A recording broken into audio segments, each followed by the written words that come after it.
Hello, everyone, and welcome to ATL Falcons UK. This week, me and Cal are joined by Christian, Matthew, and Liam, and there's going to be others jumping in and out as the show goes on. It's the last show before Christmas, so we're going to try and make it a bit of a positive one at some point. I don't know how we're going to pull that out, but we're going to give it a best go. But I'm going to let Cal get started on the first talking point and see how tragically it starts. It happened again, didn't it? Again and again and again. And what's that? 5 times this season. 5 times. But I think I put in one of our tweets was like, "Oh, why do we even get excited?" And now I think I probably should have realised a bit sooner. But now it's like, what is the point? What is the absolute point? That's about it. I think a few people are coming on here to just rant and we'll have a laugh as well. But who wants to start the first rant off? I think Christian might start the first one off. Well, first 3 words, what a surprise. What a surprise. I mean, if the game's ended after 3 quarters, we'd be something like 8-5-1. So stop the count would never be truer. Most Falcons fans should be screaming, stop the count after 45 minutes each game. It was that bad on Sunday. My brother, who knows nothing about football, he came downstairs. He went, "Oh, how are the Falcons doing?" I went, "We lost again." And he went, "Well, at least you picked a good NBA team. At least you picked a good NBA team."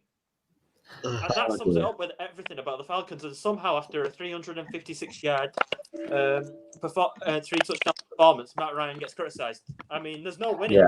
He could throw for, 10,000 yards in a game. Starting to go again. 10,000 yards, 500 touchdowns, and fans would be saying he didn't throw 501. Yeah. Our running game is a mess. Our 2 top running backs, Hill and Gurley, didn't even have positive yards. No. I mean, one back. I mean, okay, it's happened before, but 2. Matt Ryan, I've always defended him for his scrambling, even though he's not the best at it. He should not be our leading rusher. No, he shouldn't. No disrespect to him, but he should not be our leading rusher.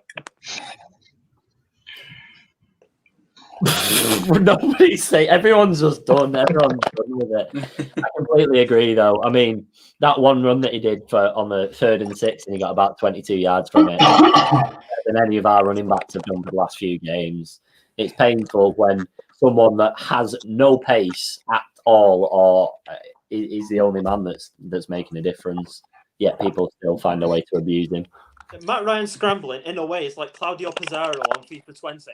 That's what it's kind of like in terms of the speed. But 21 pace. He somehow manages to do it. And he's not the quickest, but he is one of the smartest QBs in the league. Yeah. And he is without doubt the best quarterback the Falcons have ever had and ever likely to have. If I was Matt Ryan, I would have tried bailing years ago. But he's more loyal than I am. So that says a lot about him. The defense, though, it was atrocious. I mean, they had about 7 drives, I think, in the second half. The last one was, the game ended when they didn't do out. They scored on 5 of the 6. That's not good enough. And that's what cost us the game.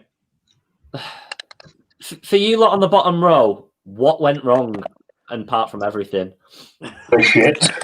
I think it's just Brady more than anything. Is that Brady against the Falcons? As soon as I was watching, I just moved into my new house and watching it with my tenant who's a Chiefs fan. And as soon as we saw we were 17-0 up at halftime, I was like, that's not enough. We need at least the 30 points to get one on Brady. So I was not surprised whatsoever. I mean, the way it happened as well is it's just so predictable in my opinion. The secondary is non-existent. Yeah, okay, we got a couple of sacks, but again, the pass rush is not the best either. 3 sacks, yeah, okay, but defense needs sorting out badly in this draft, really badly. And so does the offense. So you look at the gaps we're going to have in the offense in the summer. Sorry, in the spring. Yeah. We're not going to be able to fix everything. We're going to be looking at 4 and 12s or 6 and 10s for the next 3 or 4 years. I'm telling you. It's fucking depressing. Best option would be trade down because we've got plenty of holes, especially on the defensive side, and we do need a starting running back as well as a new coordinator. Yeah, but, I think we can't exactly draft one of them. I think if we end up with a 4th pick, I think we could trade down. Even if you trade down 4 or 5 spaces because someone else wants to take a quarterback, you can easily get another high round pick and Yeah. take it, because we know what I think. Well, as fans, I think we know what player we need, and hopefully, when the new GM come and head coach come in, we know what. Hopefully, they know what player we definitely want. So even if you trade down 4 places, someone will give you to get like a top quarterback. Someone will give you a good high pick. So I think it's we could kind of do what Buffalo did a few years ago with the 2017 draft when they traded with the Chiefs for Mahomes. They got like the 28th overall pick and Tre'Davious White. Still not Mahomes, and they got a future first as well. Or similar to what we did to the Browns when we got Julio. What are we at the moment, lads? Number 4, number 5? Where are we? 5. 5.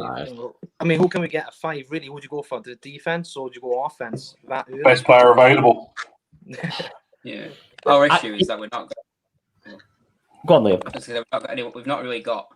If you look at the draft board, we've not got that many teams. Well, I think you're going to get obviously the 2 best quarterbacks, let's say, in this draft. They're going to go off the board. 1 and 2 is the likelihood.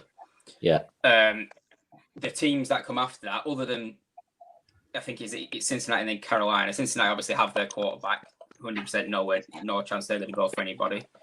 They're pretty much a shoe-in to take Sewell on the offensive line. Yeah. And then you've got Carolina, who are a bit up in the air. I mean, I don't think they'll take a quarterback that early, just because obviously Bridgewater has got, I don't know, is he 2 years or 3 years? I can't remember what he gave him. But, 2 after this. 2. He's paid quite well. So I mean, I think they'll be interested in a quarterback, should we say? But I don't think they'll take one up in this draft. No. And it obviously drops to us.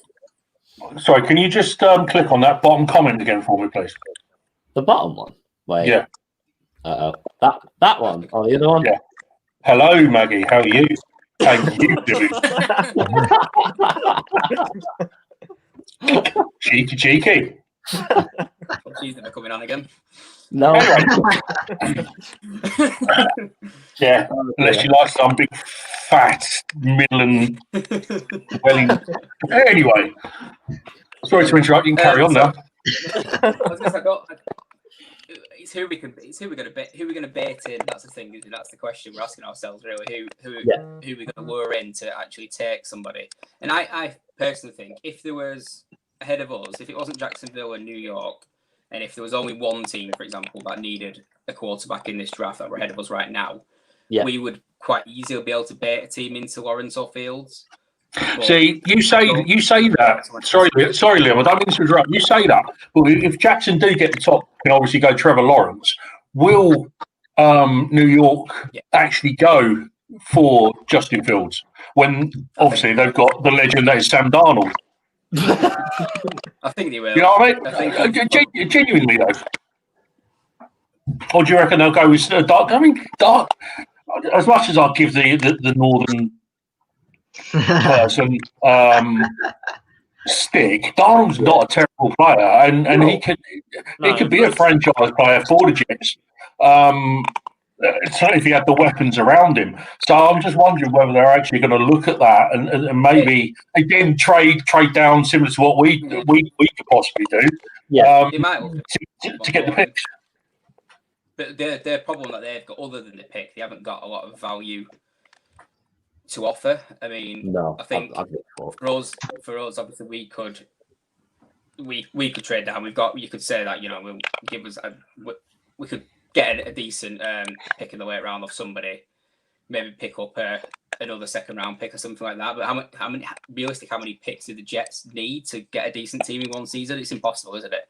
So did they just put it all into the quarterback and say let's pick the rest of our picks naturally and then just try again next year? Because we know they're not going to be successful next year. But this is what I'm saying. If they can trade down and get a few more weapons on their armory with more picks, maybe a couple of lower firsts or some more in the second, pick up maybe 4 or 5 picks to get second, to get Justin Fields. Some teams might even give that up and then go run with Darnold for another couple of years. I find it quite obviously Jets winning last night. Like I obviously woke up to it. I think like most people did and found it. It's like Darnold has literally just like played his fucking heart out and thought, yes, I will win today, and they're gonna keep me, they keep me. If they don't get Trevor Lawrence. And I find it quite. It's not going to tank, is it? Because this is essentially. That's what I mean. But I think it's more like last couple of days, more motivation. He's playing whether it's there or somewhere else. I think. Sorry to interrupt, Cal, but I hate this point of tanking. It just irritates me. Why would any player want to tank? Like Liam made this point in the group chat last night. They're playing for the futures. Why the hell would they tank for an organisation who they might not be with the following season? Oh, for what? A better draft pick? Whoopee! I'm not going to get to experience it, am I? I'm not going to get to experience thing as tanking a different quarterback with me. Players. This is a really good talking point because yesterday, Cal and I got absolutely abused by about 5 accounts for saying that we wanted our team to win, which is surely the point of supporting a team. A sport, isn't it? I understand the principle. I think Liam, sorry to butt in, I think Liam made a good point about when you said, I think you said today about if we lose, you're like, well, it is what it is, like, but you don't want us to lose. Like, Liam's not going into a game like, I want us to lose, but if we end up losing, it's like, well, it has benefited us, but I'm not glad we've lost, but it is what it is. I think the mindset's completely different, though, isn't it, from the US to over here? I mean, obviously they can't go out and buy players like we do in soccer. So they do. The only way they can get the best players is by being really, really shit. So I just think it's a mindset thing.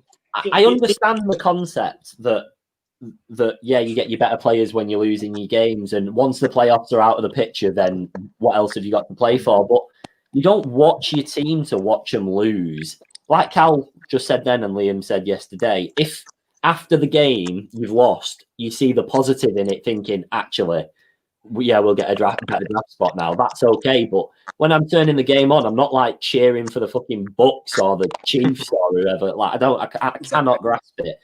I can't grasp it at all. And like you just said then about tanking, no player on that field is going to tank. They're playing for the career. They're playing for the livelihood, whether it's at the Falcons or another team. So you can't tell a team to tank. It's impossible. Like and then a coach will get sacked and all the players don't end up in the roster next year.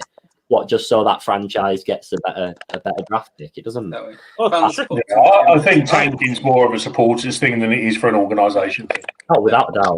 I think Tricky's right in the sense that the mentality is different over here. You don't see West Brom or Sheffield United in the Premier League going, "Oh fuck it, we're bottom, so we may as well just tank the rest of the season." I don't know about Sheffield United. They're not going to go. The season's done. We're just going to play shite. We'll rest our best players. None of that, because it is a massive difference for the players. You don't get into the sport, any sport, whether it's even if it's something like WWE. You don't get into it. That's not a sport. Shut up. For me, you don't get into anything to lose. No, do you? But on the point of the Jets, I could see a scenario where they take that Penei Sewell, that offensive tackle. Why not solidify the tackle positions that have been a problem for years? He took the right tackle last year, I mean, I'm not going to lie. I was absolutely devastated when I saw the Jets result, only because I had Cooper Kupp and Jared Goff in my team. I was thinking, I couldn't believe it. I mean, how? I mean, fair play to them. My mate's a Jets fan. I mean, I'm glad they got the win. He wasn't the tank, but I was feeling absolutely furious about it last night. But look at the Bengals as well. I mean, you're talking about draft picks now. Look at the Bengals last year. They got their guy last year. Joe Burrow, and what are we now this year? Pick number 3. So I mean, could give it a couple of years, and the Bengals, and is that what the Jets trying to follow? So it's like the Browns a couple of years ago as well, weren't they? They were 1 win in 32, and now all of a sudden they're doing all right. They're in positive, so it's what happens. It's what you can do with a decent draft. Yeah, exactly. Yeah, people put too much emphasis on these early picks. I mean, you look at I don't know, I always use them as an example, but you look at a team like the Patriots, they were picking at 32nd for about 10 years straight, what it felt like. They never had a high pick. And even when they did pick in the first round, they picked a lot of busts, especially at wide receiver. But they still carried on being successful because they have a winning mentality. Bill Belichick's not sat at home now thinking about the draft. He's thinking about what they can get them to carry it back to winning ways. He doesn't care at this point who he takes in that draft. He's just going to answer that when it comes to it with the GM. Yeah. But ultimately, they've got the winning mentality to go out there and win every week regardless, and that's why they are as they are. The Browns are a prime example of it. They've had so many first-round picks. number one picks in years and only just starting to get anywhere with it. I think Yeah. people have this idea that you go out and get this young lad at college in the early round and you're instantly a good team. But Yeah. it doesn't work like that. Does it? I mean, again, going back to 2000 and whatever it was, I remember when we traded up for Julio, we gave them basically the fucking yard, and they did absolutely nothing with it. So yeah, you're absolutely right. You've got to draft properly. You've got to do the scouting properly. I mean, Keanu Neal's a prime example. No one expected us to take him in the first round a couple of years ago.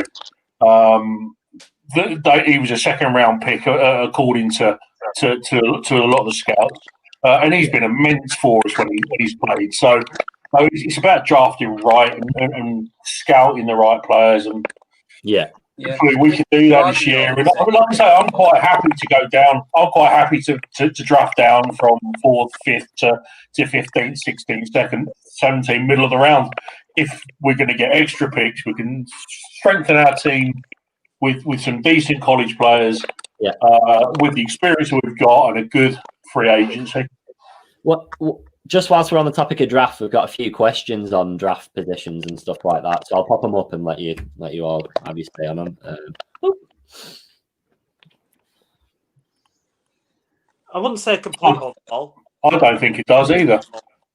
I mean, Lindstrom's a solid, let's say foundational piece. He's been great this year. He's been one of the better guards in the NFL. McGarry's all right, and if he's not great, we've got depth behind him in Gonham. I think he's exclusive rights free agent or restricted free agent this off-season. Jake Matthews for the long term. They give him a long-term contract before 2018, I believe. Alex, I think center's the big need. Left guard is reasonably all right. Center is a pretty big need, especially with we don't know what Matt Hennessy's going to be. No, we don't yet. That's the best way to define it. So maybe centre, but nothing else. There's room for a pick on the O-line, but it's certainly not. It's certainly not a prioritisation for us at all. No, there's definitely not a rebuild there. No, absolutely. It's secondary for me, I think. I know a lot of people want a new pass rush, but for me, it's secondary. Because some of the games I've seen this season, I mean, that Lions, if there was one game where just two of our secondary defenders just jumped into each other and went straight to the receiver behind him, horrible. It's a regular pattern as well, like you said. It's not one play that they've lost us points on. It's over and over again, and it's practically every week. So yeah, for me, secondary is the. I think I saw a stat that Agent Terrell would put up so many tackles this year. But when you've got your cornerback actually having to make bloody tackles rather than pass breakups, then you know you're fucked, don't you? Really? Let's face it. Yeah. I'm still absolutely fuming from yesterday. I went to bed, had a wank, and it still didn't fucking chill me out. I was still fuming. I mean, if you look at our cornerback positions, aside from AJ, who is certainly a lock for the future, and is without doubt our best corner, who have we got? I mean, Bloody Ray Wilson's a rotational guy, he's not a starter. Kendall Sheffield does his best examples of social distancing all the time. He loves to socially distance. Tyler Hall was on Antonio Brown. He was terrible. I mean, why the hell do you do that? We do have injuries, but that's asking for trouble. Yeah, I like AJ Terrell. He's getting better and better every game. Do you remember the Seahawks first game when Metcalf got the TD on fourth down and Terrell let him free? It basically killed the game off. I mean, since then, that was game one. He's got so much better. Everyone really rated him as a cornerback. He had a bad game yesterday. Who doesn't have a bad game against Mike Evans? He's a very good receiver. Yeah. He's a big guy. I think Isaiah Oliver's actually not been so bad either. Fuck off you who says we're going to draft a quarterback. Wait, right. Because that one's going to be aggressive, let's go for the running back one first. Go back down to that one. I'll go with this and say neither. I would probably draft one later round, but I wouldn't be extending. Third round, We don't need to invest a major pick into a quarterback. Matt Ryan's still playing at a high level, as shown by Sunday. Matt Ryan don't play at running back, does he? Fuck off, Phil. Hey, no, it's the best one. Right, okay. We'll knock on to the quarterback one because it's just saved for that anyway. Absolutely. You know not. what? I actually think we may draft a quarterback, but not in the first round. If we're going to, it's going to be 4th, 5th, somewhere down there, and someone just to sit behind Matty for years and just hope that they do well, because there's clearly not much faith in Benker. I quite like the guy as a person, but there's no faith in him. Otherwise, Matty Shelby would get that fella from Notre Dame. I can't remember his name. Ian Buck. Yeah, Ian Buck. Ian Buck. Yeah, I think what we might do in the draft is, with the quarterback in particular, is maybe something similar to what the Packers did last year, but they didn't get their first round pick. We won. Well, I don't reckon they intended to take Jordan Love last year unless he just happened to be there at that way to pick that they had. And also they took. I think we could do something similar with our 2nd round pick. If we get to the 2nd round pick and there's a guy there that was a potential first round talent, so one of the 5 or 6 that obviously everyone's been talking about, we might take him, but we're not going to take him in the first round. We're not going to force it, I don't think. We might just take it if he's available, and if he's not, then we're probably not that bothered. We'll just take what we That's a good question. I'm just hoping that our new GM is not going to be as conservative as what Dimitrov was in the draft, in that we passed on players that had potential problems or potential health issues, what have you, and have turned out to be great players. We've just passed them by for absolute dog shit. So I'm just hoping our new GM, whoever it is, and our new head coach, whoever it is, comes in and they actually, weigh these things up. Yeah, I agree. Oh, that's a good one. What would you? For the running back position, I certainly wouldn't keep Gurley. I think that's a given now. I'm just not seeing it with him anymore. I was hopeful at the end of the first half of the season, but talking point though, is it Gurley or is it the playbook? Because we know what Gurley is capable of. Better ball. I think Gurley's got issues. I think he. I agree. I think he's got issues, but if you look at the amount of touchdowns he scored in a poor Falcons team, he's definitely capable of giving us a good output. I think it's because I'm comparing to Gurley of earlier years. At the time you would probably say he was the best offensive player in football, not even just best running back in football, the best player you could have on an offense in football at one point. He was electric. But 17 touchdowns. He just doesn't look the same. He's not got. He looks like he's lost a step. He didn't have that explosive one cut at all. And when he was gone, he was gone. And then I've not seen anything like that this season. I see that, but I also see Cotter just throwing him through the middle every single time when he's clearly built for the outside now. He's not got the physicality and the power like he used to have to just ram through the middle. So I don't think he's used well. I don't think we're doing it. Don't get Cutter with that. I mean, if you want to play with a power running game, why not use that Ollison fella? He's built for that. Exactly. Built like a brick house. But I do agree. I think Gurley has lost a step. He's no longer that player who was the offensive player of the year in 2017, I think. Yeah. He's not a player anymore. He's still a good player. Dirk Cutter keeps running him into a brick wall on 2nd and long each and every game. I've got some. I've got a cracking question here. I'm going to drop a nice one first. Wait, do the nice one first, just the sensible one. Right, okay. Can have that for like a second. He's only had one decent season, is Zach Wilson, this year. So is Lance. I mean, in my view, actually, out of those 3 that we're mentioning there, Trask is probably the best pure quarterback out of those, and actually he's probably the better talent. The other ones have got maybe more potential than somebody like Trask, but I reckon he's the most proven NFL ready quarterback out of those 3. Which would you rather have him sat behind Ryan for a season or 2 than any of the others, or I think Trask is ready to go. Like, as if whoever takes him, he can play. I think Lance probably potentially similar, but we've not seen a lot of him. I think out of those 3, Zach Wilson would be the sit behind guy. Right. Okay. But I do think somebody's going to take a punt on Zach in the top 10, maybe even a little bit earlier. Yeah, I can see him going in. Who was it? Ignore me. I was looking at Miss Maggie again. I could see Chicago taking Wilson, to be honest. I'd want to bet somebody in for Zach Wilson. That's who I'd want to bet him in for. I don't think the other two. I think the other two, and Matt Jones, I'm going to give him a mention, although I don't think he's probably as talented as those guys.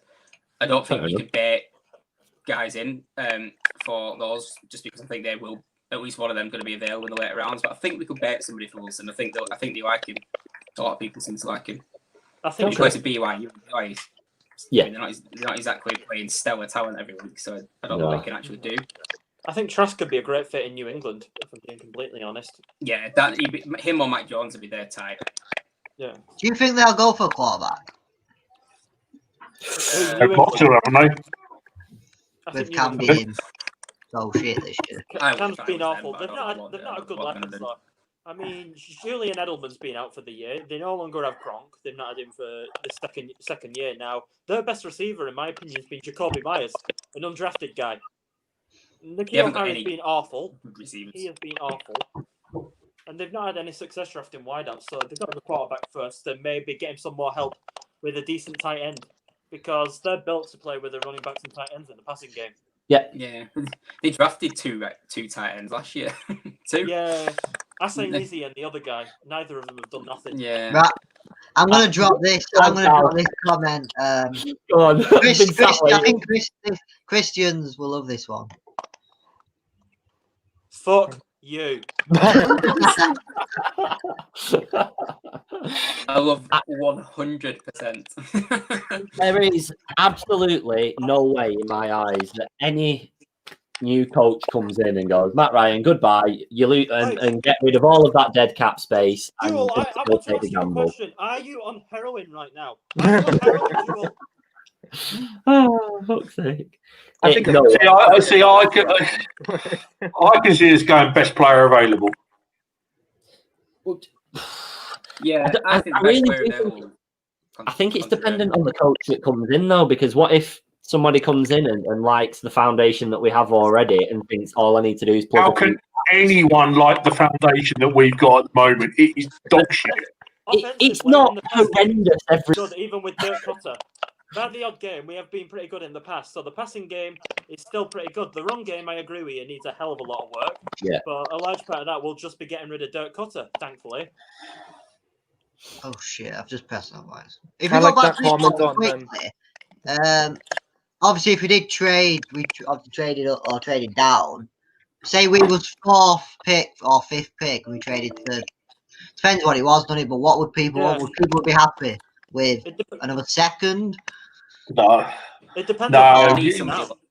No, because of the position, I'd want firsts and maybe future firsts, and I don't know. I'd want 4 or 5. It depends how far down we drop. It's so hypothetical. There could be so many permutations. It's impossible to answer that one. The thing for me is how many future firsts do you really want, though? Because we're in dire need of players now and not in another year's time and another 2 years' time. So would you not rather just have a few lower round picks now? Yeah, I think it depends who comes in for it, don't you? Because certain teams do have. I don't know. Debate somebody like San Francisco. It also depends. It also depends on the draft class for next year and what have you. Because I mean, let's face it. I would hope that the college scouts are already doing their homework on the draft class for next year and know roughly who they would want. And like I said, we're not going to have a winning season now for another couple of years. So building up the roster this year and next year with future first is not an issue to me. Smith were all right yesterday. I liked Ito. I thought Ito Smith was brilliant. He's been good before that as well. The what's the word? Starter. I think he's best in a committee because he's had issues with concussion as well. That can't be overlooked. I think me and Danny said. I think obviously Christian mentioned Ollison as well from last year. I think he ended up with. He was our highest running back with the amount of touchdowns. I think it was, and obviously he didn't have. Yeah, but they only stuck him in at the red zone though, didn't they? But if we can keep hold of it, I'm taking he's been injured this year. Or has he just not been playing for whatever reason? He's been inactive quite a bit. It seems.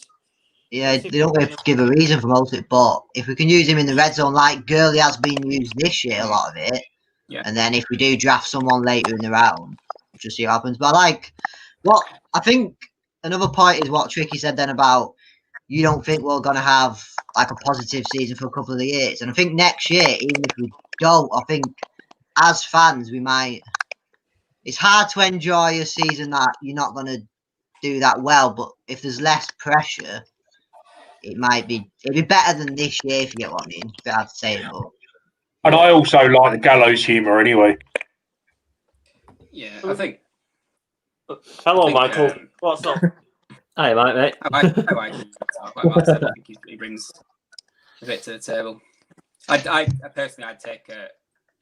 This is another question of if Najee Harris or Travis Etienne are available in the second, I would take whichever one of those two is available, regardless, and just go for it. Okay. Not as obviously in our first pick, but in the second, I'd just take one. I'd just forget about whoever else you were going to take and take one of those two. I think it's so hard talking about it so early on because it's so hypothetical. Like you said, we don't even know where we're finishing. We don't know if we'll even keep our first and have to trade it down. Has anyone got any bets? There's been tweets about the interviews that's taken place so far. Has anyone knuckled down on a coach that they want at the moment? Because we've been a bit like we've had some in mind and then they've phased out and then they've kind of just come and gone. I would not mind Robert Saleh. Robert Saleh. He's done a hell of a lot with a depleted defense this year, and considering he's made the depleted defense look better than ours, Saleh and his capabilities of a coach. I would not mind if we go to Robert Saleh. Really, I wouldn't. I know that Arthur Blank has said that it doesn't, to him, positional is not is irrelevant to him. But I do think he will still have one eye on looking at an offensive coordinator for the head coach job. The fact that we've had a defensive coordinator for the head coach for the last 12 years, I think now. There you go. Yeah, I think in the back of his mind, I think he's going to be looking at a defensive coordinator. Yeah, I think we spoke about this on the last show, and we kind of came to the conclusion that we're just not bothered as long as the defensive coordinator and defensive coordinator are good. It doesn't matter which one the head coach is leaning towards because you've got that backup. I agree, and it doesn't really matter evidently because Dan Quinn is from a defensive background, and our defense has been utter shite underneath him. So it doesn't make any difference at all. Somehow we could make the offense decent, but couldn't handle that. So I don't think it matters too much. I've never understood our defense because we turn up, one in every 3 games, and then they just have an absolute monster game. Do you remember the 49ers last season where we just turned them over? I mean, why can't I just play like that every single game? It's just it's incredibly frustrating, but it's just depressing. It's really depressing. It's like if you go through our game day tweets, it's like literally the first half of the defense, like obviously you can't really complain much. And then the second half, what Christian said was 5 out of 6 drives from there. Yeah. Like you're taking the pick. Like what? I mean, this defense held them to 60 yards in the first half and 356 yards in the second.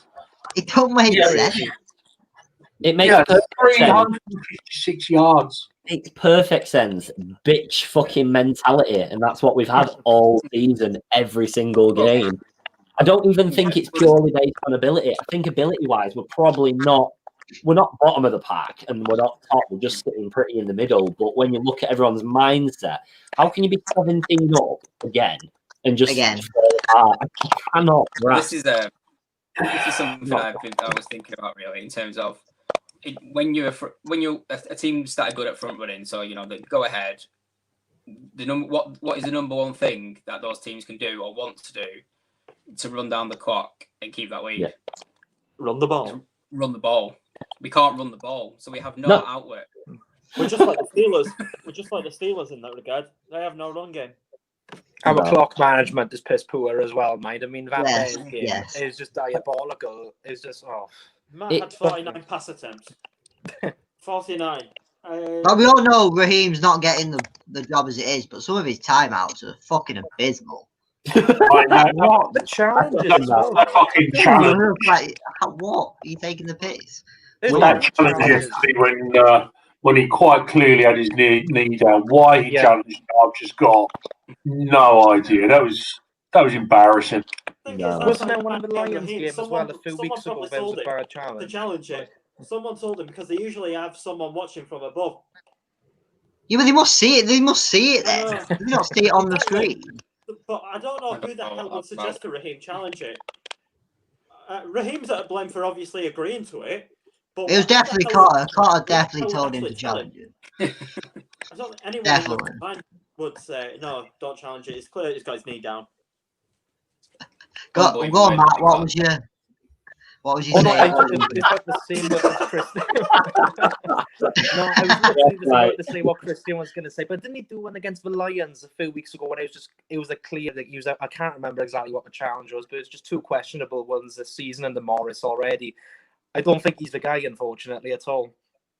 Well, Michael, I don't think he emails the game plan. I think the DC already knows it because it is that easy to predict. It's like what Liam said yesterday about he only has one. Well, did he get onto his second page in the first half, and then the second half he just went, fuck it, I'll go back to the first page. The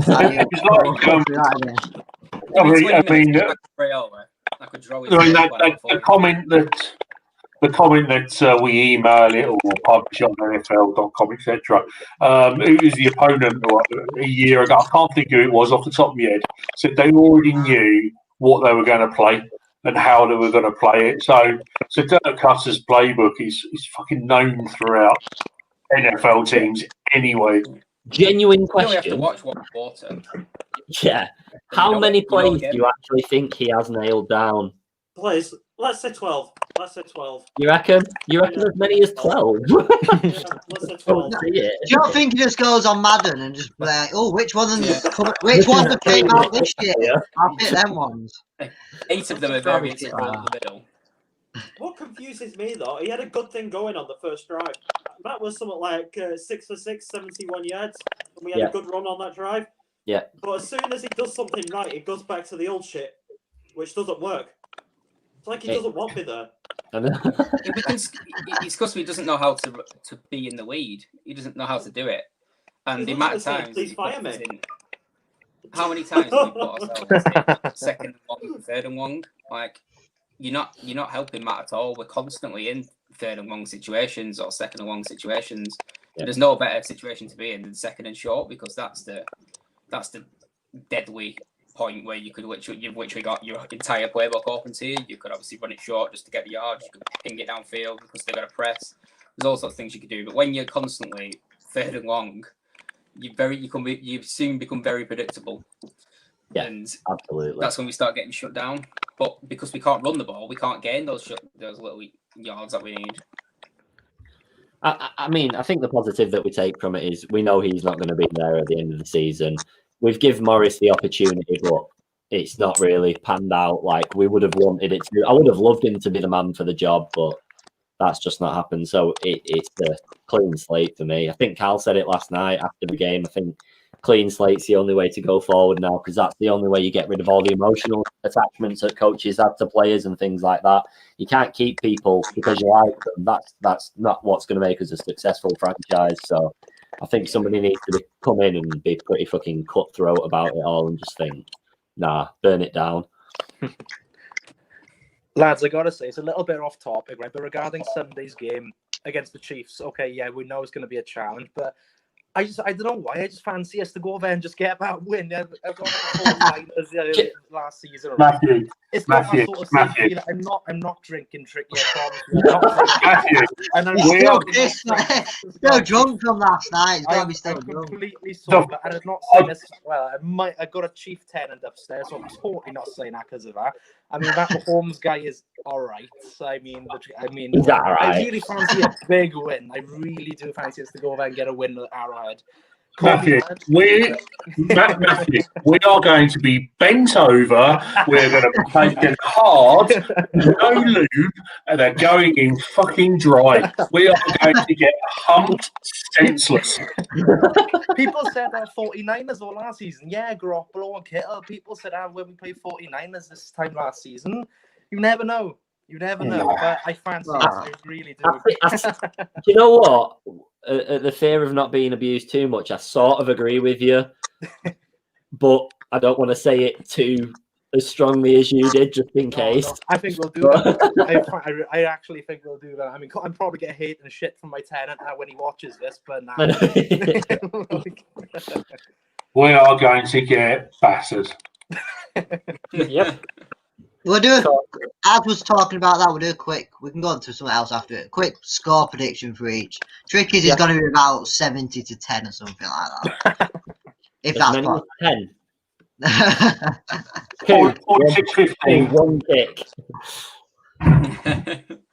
I'll go for 45. 21. I don't want to go. I think they'll just blow us apart. Christian.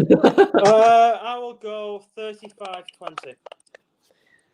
In their favour, I presume this is. Yeah. Well, of course, I'm going to go for it. I'm going to go 34-20 when Matt Ryan scrambles it in. It's got to happen. Matt Ryan, 2 touchdowns would be unbelievable. Oh, it's so satisfying when he scrambles. It's like a weird thing. I love it when he fucking scrambles. I'm gonna put it out. I'm gonna put it out there that I think we're gonna win. See, we are split. How is this 3-3? How? Because we win when we shouldn't fucking win. We did it all last season. We've lost the games that we should have pissed this season, and then won harder ones. So I think we're gonna win a similar score to what we just got beat by the Bucs, like 31-27, 30-27 sort of score. Yeah. I don't know why I think this. I'm not even sure. But just because. I've just got a feeling that just because we know we shouldn't. Just because we just everyone will pull the finger out.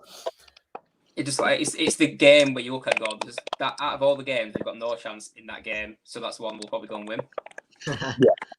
Yeah. Right. Okay. Spicy take. I agree with that. Yeah. No. I think that's.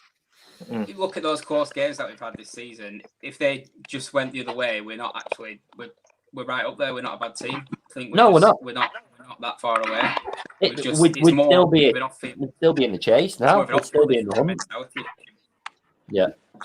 We're not like the Jets, how we were, or we're just so far away, personnel-wise. Yeah. Got another one there as well.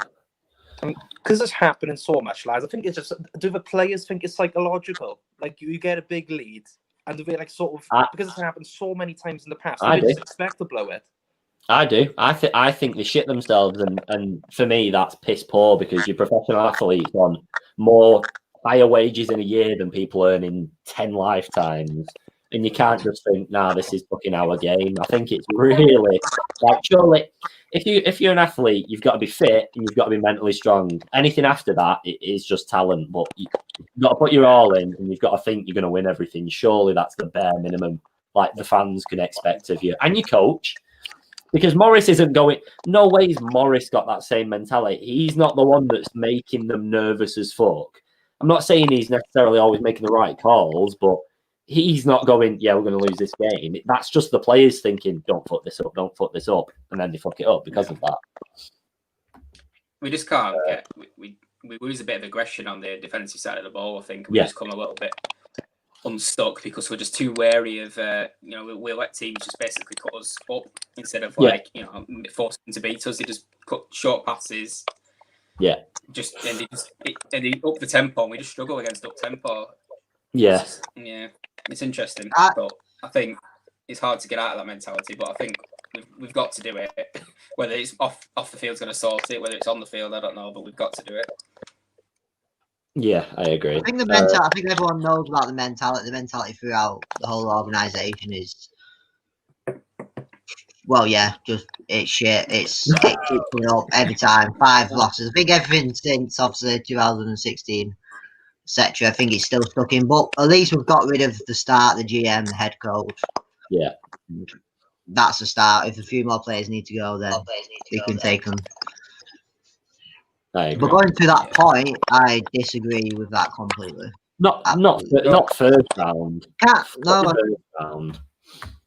We're not going to. There's no position that we need to do that. I mean, you're looking at, in terms of the higher pick, which we obviously got now, the only position you should be really taking at that high is the left tackle, which is obviously usually the most vital field. Jake Matthews is still in contract for however many years. He costs us an absolute fortune. So we're not going to go and take another left tackle. And the quality of left tackles, obviously, like Penny Sewell, obviously would be the only one around about the pick that we've got. Yeah. I wouldn't want to bring somebody like that in and just shove him at right tackle. You'd want him to be a starting left tackle, and we've already got one. So I don't see why we would. I agree with that. I think it's like you get another O-line coming out of college. It's not guaranteed. I'm not saying a defensive end is guaranteed either, but that's more of a position we need. We can score points. We know we can score points. If we have a new offensive coach next year, we know we can still pick up points. But then it's obviously the defense that gets battered all the time. So I don't get why would I never go for another O-line? No. The key is we need to get better at rushing the QB. That's number one priority. Number two, run the ball better. Yeah. And just sort those two things, and we're not far away. Yeah, absolutely. I don't know. I still worry about our defence. I mean, we've got a lot. We've got Terrell, and we've got hopefully Kazee to come back. Hopefully Keanu Neal to come back. But other than that, it just seems to be full of undrafted free agents and improved pass rush automatically improves your secondary because they've got more time. They're not covering for as long. That's it. I mean, maybe these guys that we've got in secondary can cover. They just can't cover for as long as we need them to right now. Yeah. Because I mean, we're just not getting there, are we? We're not. We're simple. Obviously, yes, we're getting a few sacks, but they're actually coming out of the linebacker position or the safety. They're not coming from the defensive ends. Yeah. If we were getting, they had a beast of a pass rusher who was constantly putting pressure on. We might cover for a little bit longer. Christ, Sharrod Niesman even got a fucking sack yesterday. Exactly, first ever. I mean, that's what I'm saying. This is where I worry about our D-line. It's all late round picks. It's all undrafted free agents. There is not really AJ Terrell may be in the future. There's not really a stud in our defence, is there? Not No, I mean, obviously we've got Grady Jarrett, but we haven't really got anything else, and I think that's where we've got really, really long. You can keep the defense off the pitch, then they're not going to score touchdowns, are they? So. Yeah, absolutely. Sorry about the dog, by the way. He hasn't seen me all day, so he's feeling a little bit separation anxiety. Fine. We haven't said somebody. If we took a guard in the 5th round, that's more like the sort of thing I'd be doing in terms of pick. Yeah. No, I wouldn't be thinking one too highly. We need to go somewhere else. We need a pass rusher, but I don't think that we just said that you want a Chase Young type in the 1st round, but the fact is there's nobody even close to that guy in the 1st round this year, or certainly not right now. There might be obviously a bit of a project in there, but even your Quitty Payne, your Greg Russell, are the top prospects at defensive end. Neither of them two are ready to go amazing superstars like Chase Young was. It's just not available this year. But that doesn't mean that we can't take one. But that also makes to say, do we leave it this year and try and pick one up in a future year? Do we take something else? Do we take a risk on one of the guys and hope we can coach you into being a superstar? There's lots of things you can do. But this is what I was saying about we need to stop being so conservative with the picks. I mean, I can't think who his name is off the top of my head, but he was a 1st round pick that he had heart problems. He ended up going in the 5th to the Raiders, and he's been fantastic for them. I can't think what his name is off the top of my head, and it's bugging me. But this is what I'm saying. We need to stop being so conservative. we've got to look at every option and not just disregard someone because they might have something slightly wrong. Yeah. You know, Matt Ryan is the archetypal All-American, isn't he? Let's face it. And we tend to look at players like that, and I think we just got to find players now that just got a little bit of nastiness about them. Yeah. They're a bit of an arsehole. Because let's face it, we haven't got that. No. I think you're right. Though. I think it's all over the field. I don't think there's many players with a solid mentality coming into it. I don't think there's many winners in that team, and I don't mean with trophies and with individual awards. I just mean people that actually have belief in themselves. It feels like everyone's relying on good things to happen to be confident, whereas some people have it. This is what I was hoping from Marlon Davison last year when he was picked and the way he spoke. And the same with Tack a couple of years ago when he was drafted the first. They seemed that they could talk the talk, but for some reason they just haven't been able to walk it. And I don't know whether that's to do with our scouting or what, but we do need those sort of players, I think. Yeah, I agree. Definitely agree. Hello. Hello. We've got some breaking news being dropped by people in the comments. Oh. We've got this a few times. Wow. So the girl is off. The girl is off at end of year. Just to follow that one up, we've got that as well. So yeah, it must be. Ethos is giving us more than Gurley right now. So okay. The funny thing is, fact that he's put Ethos Smith over the top of Brian Hill as well. Yeah, that means that Ethos Smith. I like that decision.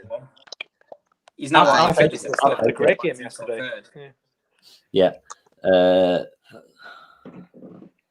I think obviously like what you said. Yeah, like that is obviously Gurley's gone after this season anyway. I think it's like sort of confirmed, but good to confirm that. Well, last two games, use Ethos Smith completely, see what he can do, and we know what he can do when he plays. Yeah, well, we're saying all this as if we're talking with the same GM, same head coach. It's not going to be that. The new head coach and the new GM may come in and they might actually re-rate Gurley and think they can do something with him. So again, it's all hypothetical until the end of the year. Yeah. If we did sign him, how much would you be giving him? I know we can't give him fuck all as it is, but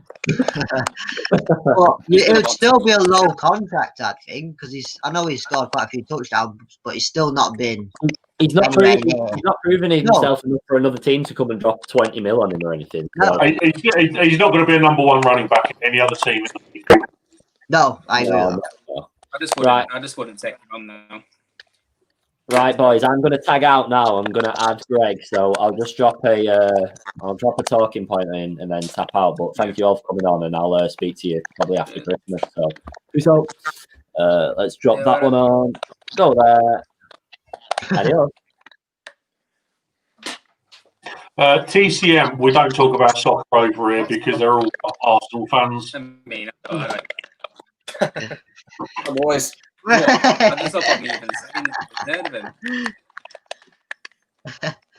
We've got an Oldham fan in the top right corner. Exactly. We've got a City fan, an Arsenal fan, a Spurs. Well, there's no guy in the middle's a Spurs fan, but he's a bit irrelevant at the moment. Yeah. They're irrelevant because they can't see us. They're too far behind us.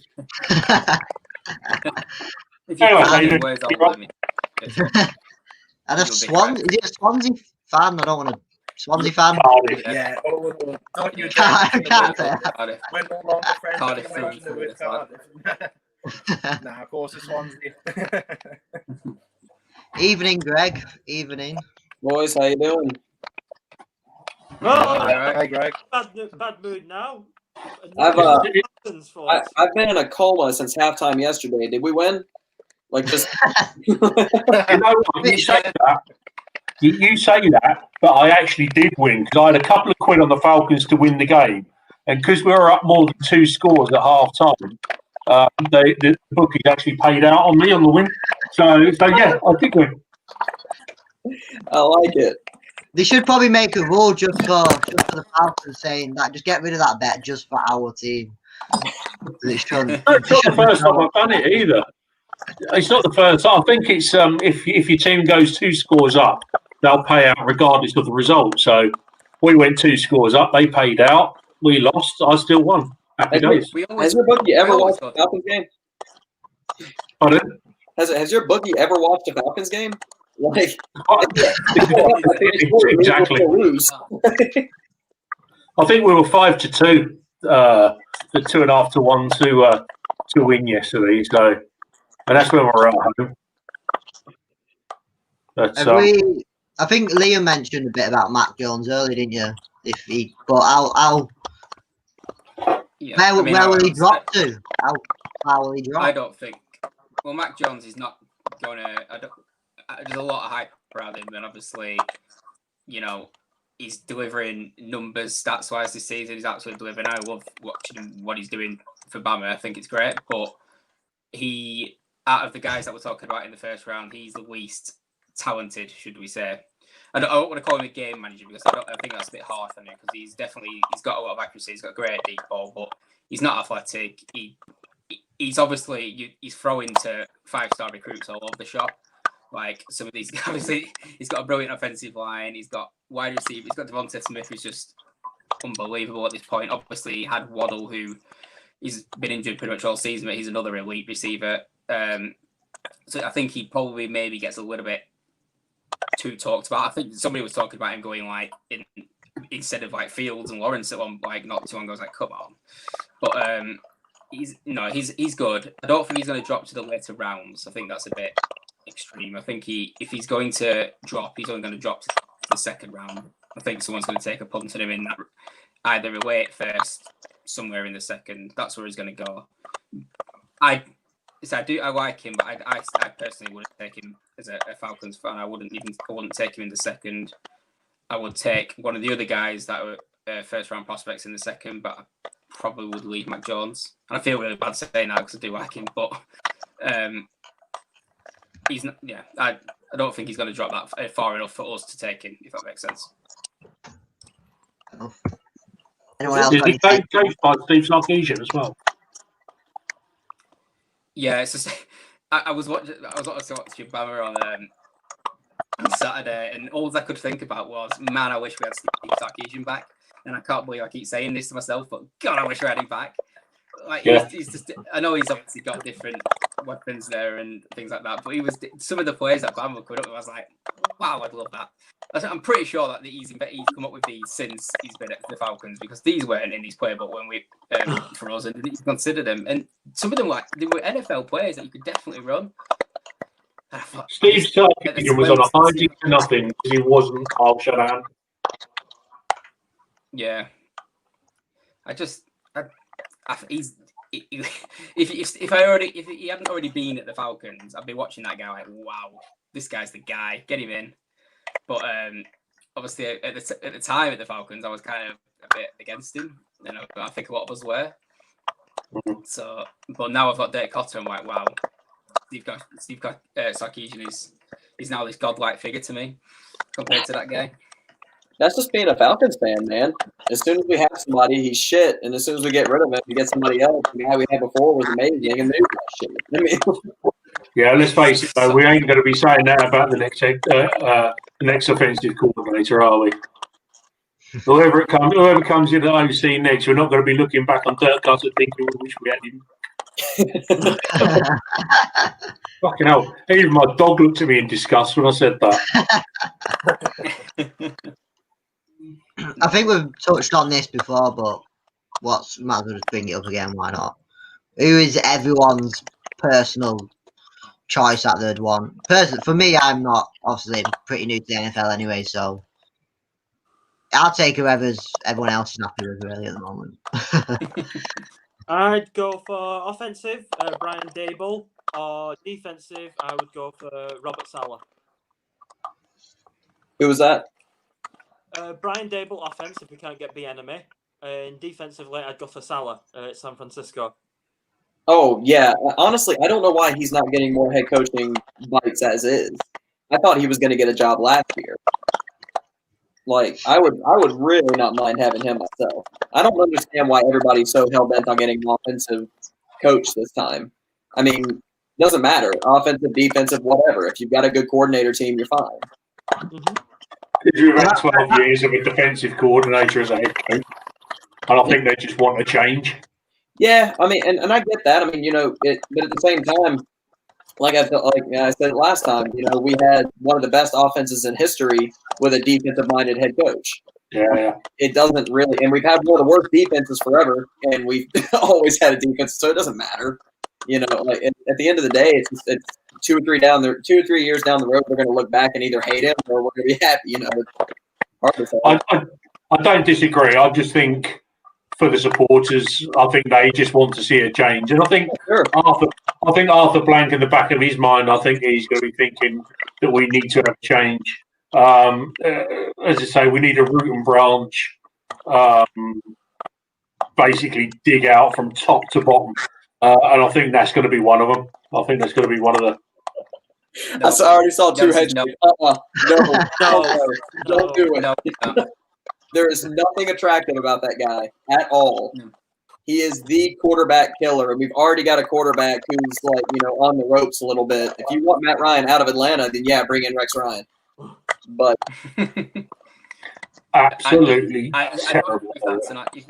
I don't even know if Rex Ryan's even a candidate, but I really hope he isn't. If he is, yeah, I don't. What Christian said then, I don't know. I don't know much about college football, so I don't watch it. But Harbaugh would not be one I would get in at all. I think he's in one of the best locations, in what he's had a lot of weapons over the years, etc. But I don't think he's got all the tools to make a good team. But I don't think he's never sort of gone that extra step, which I think he could have or should have maybe. I'm going to say this is a bit of an estimate. I think he's probably maybe the 5th or 6th highest paid coach in college right now. I would say he's around about there in terms of his salary, and he's getting a wedge over there. And I don't think there's going to be. And obviously, yes, there has been interest in him, but there's not. No one's gone. I really, really want him. Like obviously, he's been here before, but just let him carry on in Michigan, and just ignore him. I wouldn't want him. I wouldn't want to bring him in. If we go the college route, he's not the guy. Is TCM talking about us disrespecting Rex Ryan right now? Are we going to go back to that real fast? Yeah, he's Rex Ryan, I think he's talking about. He maybe turned around a few teams back in the day, but he also single-handedly ruined Mark Sanchez as a quarterback. He also got a hold of Buffalo and went nowhere. And he brought his brother in, who was actually a decent defensive coordinator in the Saints, and he looked terrible in Buffalo. I don't trust this dude. He's much better off asking comments on pregame. The last thing we need is him in Atlanta. And I was actually he was supposed to be one of the top guys that they were chasing, 4 or 5 years ago when they hired Quinn. He's a little bit too historic for me. I don't want that type of guy who's been the block forever. I'm not saying we have to go for the young, hip, fresh guy, but somewhere in the middle is fine. I don't want somebody at that end of the scale. Yeah, we don't want continual retreads, do we? We just want, so we need fresh ideas, new ideas. I mean, we've had it for years, and I know Dan Quinn came in with these new ideas and what have you, but before that, it was all retreads. Making the same mistakes previous teams. Going on the point there, I don't got anything about that. I personally don't know much. Would you trade up in the second round to draft Najee? I assume I don't know if he means from the second round back into the first, or in the second round to stay in the second round. I'd be tempted to stay in the second round and take him. It might mean what Denver did with Drew Lock last year in 2019 draft. It'd move up a few spots in the second round to take. Yeah, I could be tickled into doing something like that. I don't know enough about him, so I only know what you guys say about him. Well, in the SEC championship game on the weekend, I think he had 255 total yards, 5 touchdowns. Touchdowns. And that third touchdown went in, it just started blowing up on Twitter. Is Atlanta going to grab him? Is Atlanta, and it's like any issue I have with Harris is going to be up there. But the issue I have with Harris is obviously he's been been in college for a little while now, and he's had a heavy workload, and obviously running backs that have had that workload maybe don't have the longevity of some of the other ones. He might be a little bit burnt out by his sort of mid to late 20s, and he took a lot of hits. I mean, he must have carried the ball 35 times at the weekend to get his yards, and he's been doing that consistently. He's a little workhorse cannonball. He's a great player, but he took a lot of hits, and I think he's only 22. Good draft. That's right. Good point. It's just upset with the draft. Like, this guy's going to come out. This early 20s guy is going to be the franchise changer, which he's just not. That's not the most important thing for us. It shouldn't be really the most important thing for any team. There's far more issues than who you get out of the draft. The draft's a bit of fun. You can get a guy. You can get a guy who's going to come in and make a huge difference. Don't get me wrong, but teams that are down there, the likes of us and further down, one draft just doesn't fix it. There's so many other things you've got to look at, and coaching for us is definitely the biggest. I don't think on field we're that bad. We're not the likes of the Jets on field, are we? I mean, we've got so many better players than they've got. We've got a lot of pieces to work with. In theory, apart from the pass rush, maybe we've got something to work with in every single position group, but we don't have the coaches to utilise it at the moment. One thing I would want to change topic and to touch on, is it just me or has this year the officiating been horrific? Oh yeah, being atrocious. Yeah, it certainly was last night. Yeah, I found myself. Usually, you do the fan thing, right, where you just scream like, "Oh, they're against us! They're against us!" I found myself this year going, "Holy hell, these refs are just against everybody!" Like, it's not about a clean game. It's like, how many flags can we throw today? It's inconsistent. I mean, you say that. I mean, I think, wasn't it to the third quarter that the flag was thrown yesterday? But after that, they just seem to be throwing them left, right, and centre and making just some horrible calls.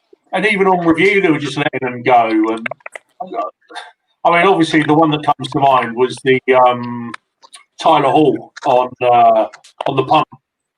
Was it Tyler Hall? Yeah. On the punt, and obviously being pushed into the returner. But then obviously the first down that was obviously spotted in the wrong place, and it just seemed they wanted to throw flags and just give away as many penalties as they could. Inconsistency is what annoys me. I'm all for protecting people. I'm all for not letting illegal hits happen. But there are a few times this year specifically, both ways, that I've seen sacks happen that they call roughing, and I'm like, it's a hit, man. Like, if they're not leading with their helmet, you basically have to pick up a quarterback and place him on the ground in order to get a sack now. I mean, there's nothing. We saw it the opposite way too, right? Younghoe Koo took a shot to the knee a few weeks ago. Guy was into him, still got called roughing the kicker. We still move forward, but I think it's getting too chippy now. I know I'm all for protecting, but I think it's just getting a little much. Yeah. Some of the calls a couple of weeks ago against the Lions on that roughing the passer call on Matthew Stafford, when it was just a normal clean tackle. I agree with that. It's been games getting a bit softer. Oh yeah, that was a beautiful hit. That's what you're taught to do. There was nothing wrong with it. It was a great tackle, and they fucking got a first down out of it. And I think how do you want guys to stop? Did he want them to just stop like this and just not hit the quarterback? Because you're literally talking milliseconds between them getting the ball out and then they're hitting them, and they can't stop. Or what? You just got to call it every time. And these guys are just the best. They're going to stop going after the quarterback because there's nothing they can do. And I think these ones, there's a lot about, it's like when you have obviously if you're trying to get through to the quarterback, you do get the odd push off obviously the people are trying to stop you at church. You're like what Liam said. How do you stop? You can't. If you're running, you're obviously running quite quick. You're putting all your pressure into one, leaning one way, but then you're calling a penalty. I think there should be another. Don't know. Yeah, I don't know. Like maybe so many times in the game, they like you can only do it twice, and if after that, fair enough. Like it is what it is. But yeah, you can't stop yourself. That's the point of the game. You're trying to. But this is what I was trying to get across when they reviewed the Tyler Hall hit on return. They should have. We could all see it. You could see the way he was running, the way his arms were going. He was clearly.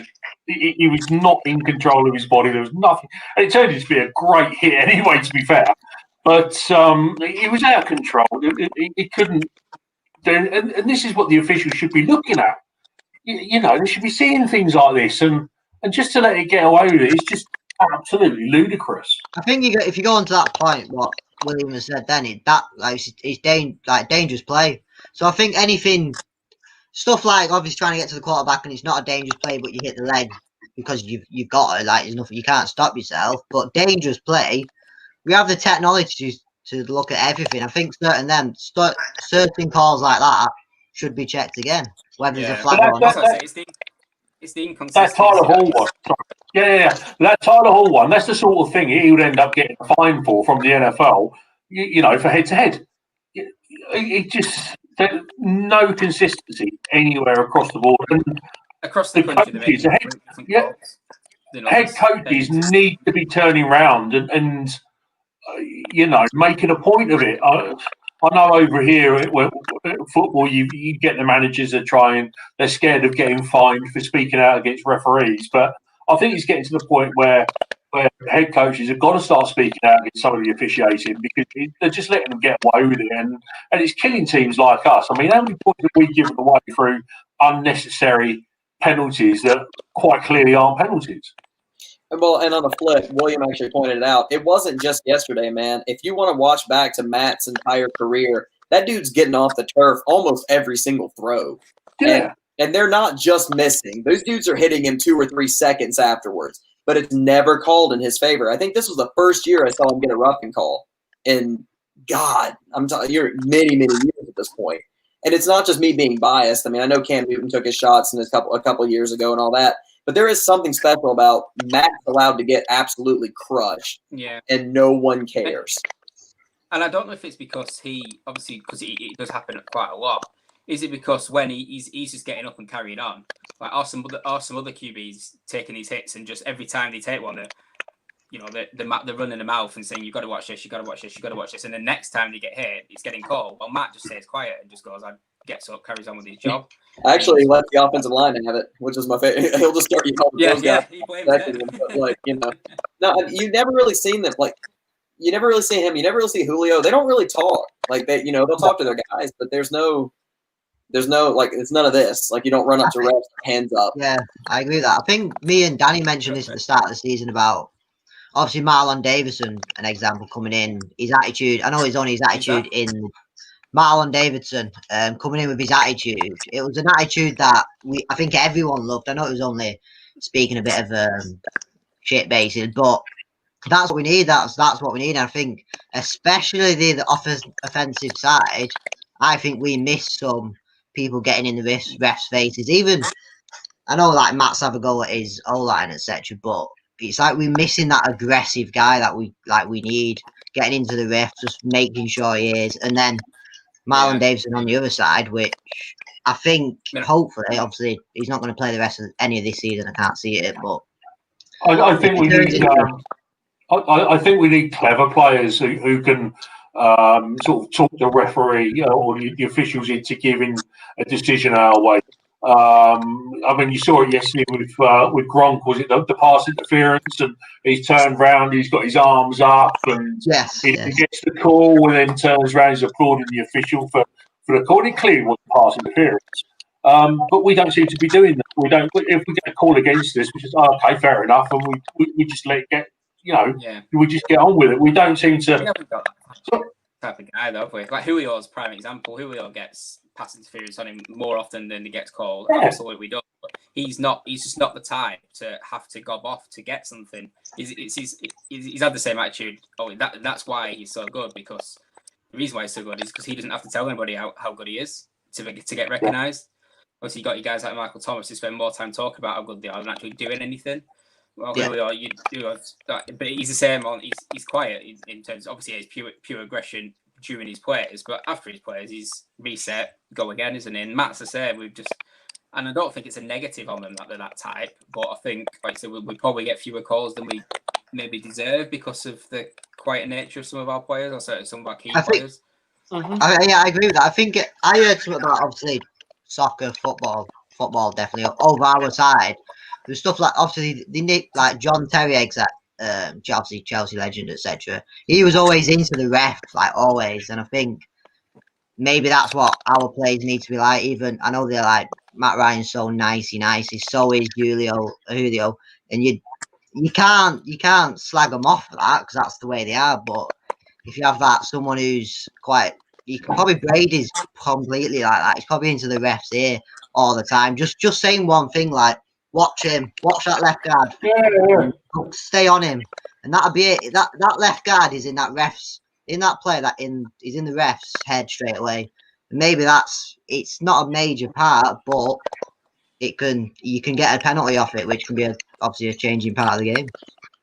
I was getting to the point now where I'm thinking, fuck it, let's just go out and get Vontae Perfect into a linebacker core. Just go out and just smash the fuck out of them. Because let's face it, if we're getting shit penalties given against us, we might as well just get shit penalties for a reason rather than for no reason. We were never going to get those decisions yesterday. I mean, we were playing as Tom Brady. That first down, remember that first down right at the end of the game? And it was never a first down. Never. He's clearly a yard short. Is that a Tom Brady? Then he moved the ball. He moved the ball closer to the way it was, and it still wasn't there. I know. They leaned the post over towards the ball to try and get it there. This is a straight line. It's like VAR over here. Fucking line diagonal all the time. I said it yesterday. I probably thought, well, these lads are going to blow the game anyway. We might as well just end it now. Save the misery. They're only going to do it again in a minute. So, didn't the commentator say that as well? I swear the call commentator said that at some stage. Yeah. It was like when they reviewed it, and it was like, well, this is obviously going to get overturned. And they stuck with it, and everyone was like, right. The fact that the shocking evidence that he didn't make it. I think they just didn't want to give us hope. I think, like, Falcon fans have lasted on hope always. I think the refs just like, we'll just leave that one this time. We don't want to give him too much hope. I just want to see a Matt Ryan Hail Mary. I love Hail Marys. I think that Cardinals one the other week with D-Hop was brilliant. I was quite excited for a Matt Ryan Hail Mary. I'm not going to lie, but never mind. I got to love them, aren't you? If we go back to this point, does anyone have anything on this? That's pretty much what. I wouldn't say it's those simple. Two areas. You're banking on the two areas though. To go right running in back, the draft. pass rush. That's it. You're banking a lot to go right in the draft with that, because we don't have much money to spend in free agency, even if the cap stays the same number it is this year. So it'd be banking on a hell of a lot of success in the draft. We'd have to nail every pick. Yeah. Oh no. But think about this season. Think about if everything was the same this season in terms of it throughout. But we were getting to their quarterback more consistently, and we could run the ball. How many more games will we have won? I think we'd have done a lot better if we could just those two things. Yeah, going back to Smitty's point there is that we did all that in the last free agency and the last draft, and it didn't fucking work. Mm-hmm. So, we can't keep doing it year in, year out. We've got to start looking at the bigger picture and understanding why things like that aren't working. It's. I swear to God, we hear the same story every single year. We need an offensive line. We need a pass rusher. Not half the time we need a running back. It's like I'm so sick of every single year we get to this point. It's like, man, we really just need to find that defensive end. Holy shit, dude, we've dropped money on guys, and they just don't. It's not these guys' fault anymore. It just can't be.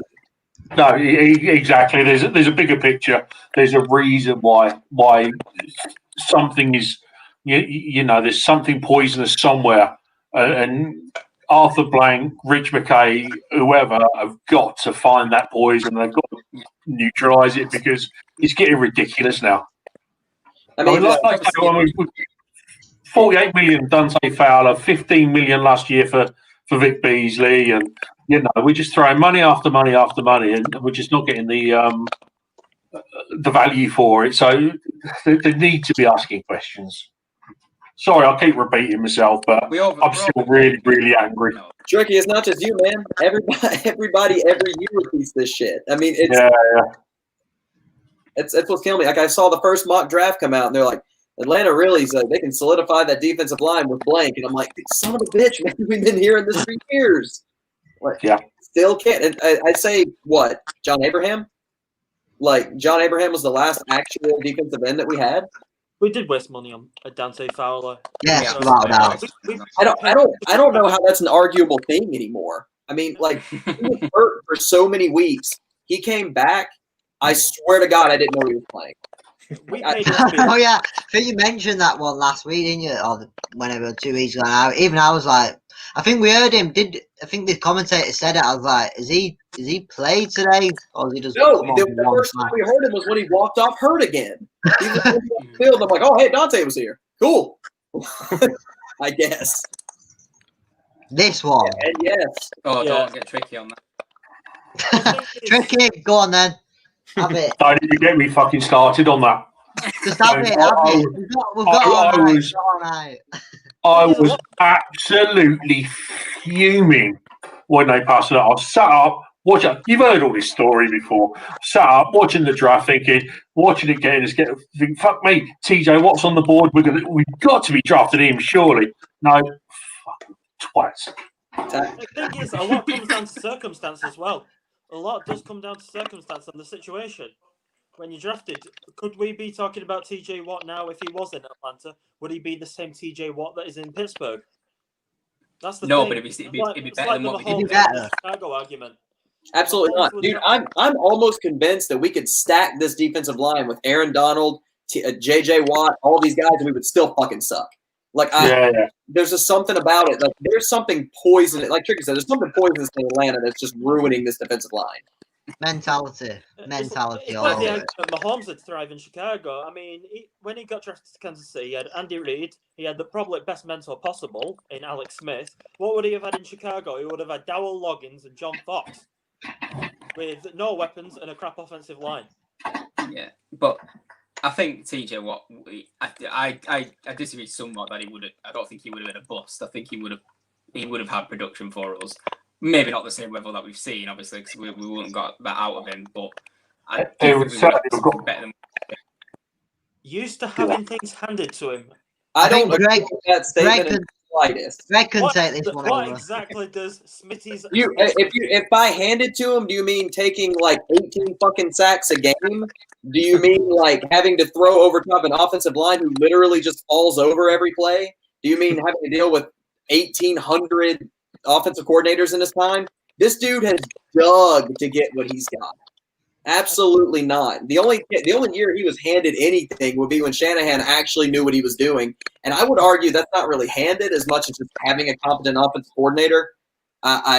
No. Who understood him? That was the first time Matt and an offensive coordinator actually had great chemistry.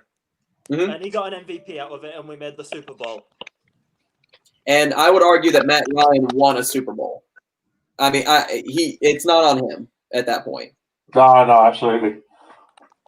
It's on Shanahan, who would just been blowing smoke up. It's next comment. Yeah. Our plan is either we're going to try to make Steven Means the number one guy ever, or we spend way too much money on whoever we can happen to get that year. I'm dumbfounded we didn't chase Clowney. Like I'm couldn't get that. I mean, honestly though, like the way they were acting last year, we would have traded like everything in the world to get him. Like it just took cap space, and it doesn't work. Like there was nobody. I would say Clowney and Dante Fowler both benefited from having nobody else in the free agency to compete with them. So when you go after a defensive end, you look at the top two names and you're like, sure, pay them. And this is where Dimitrov and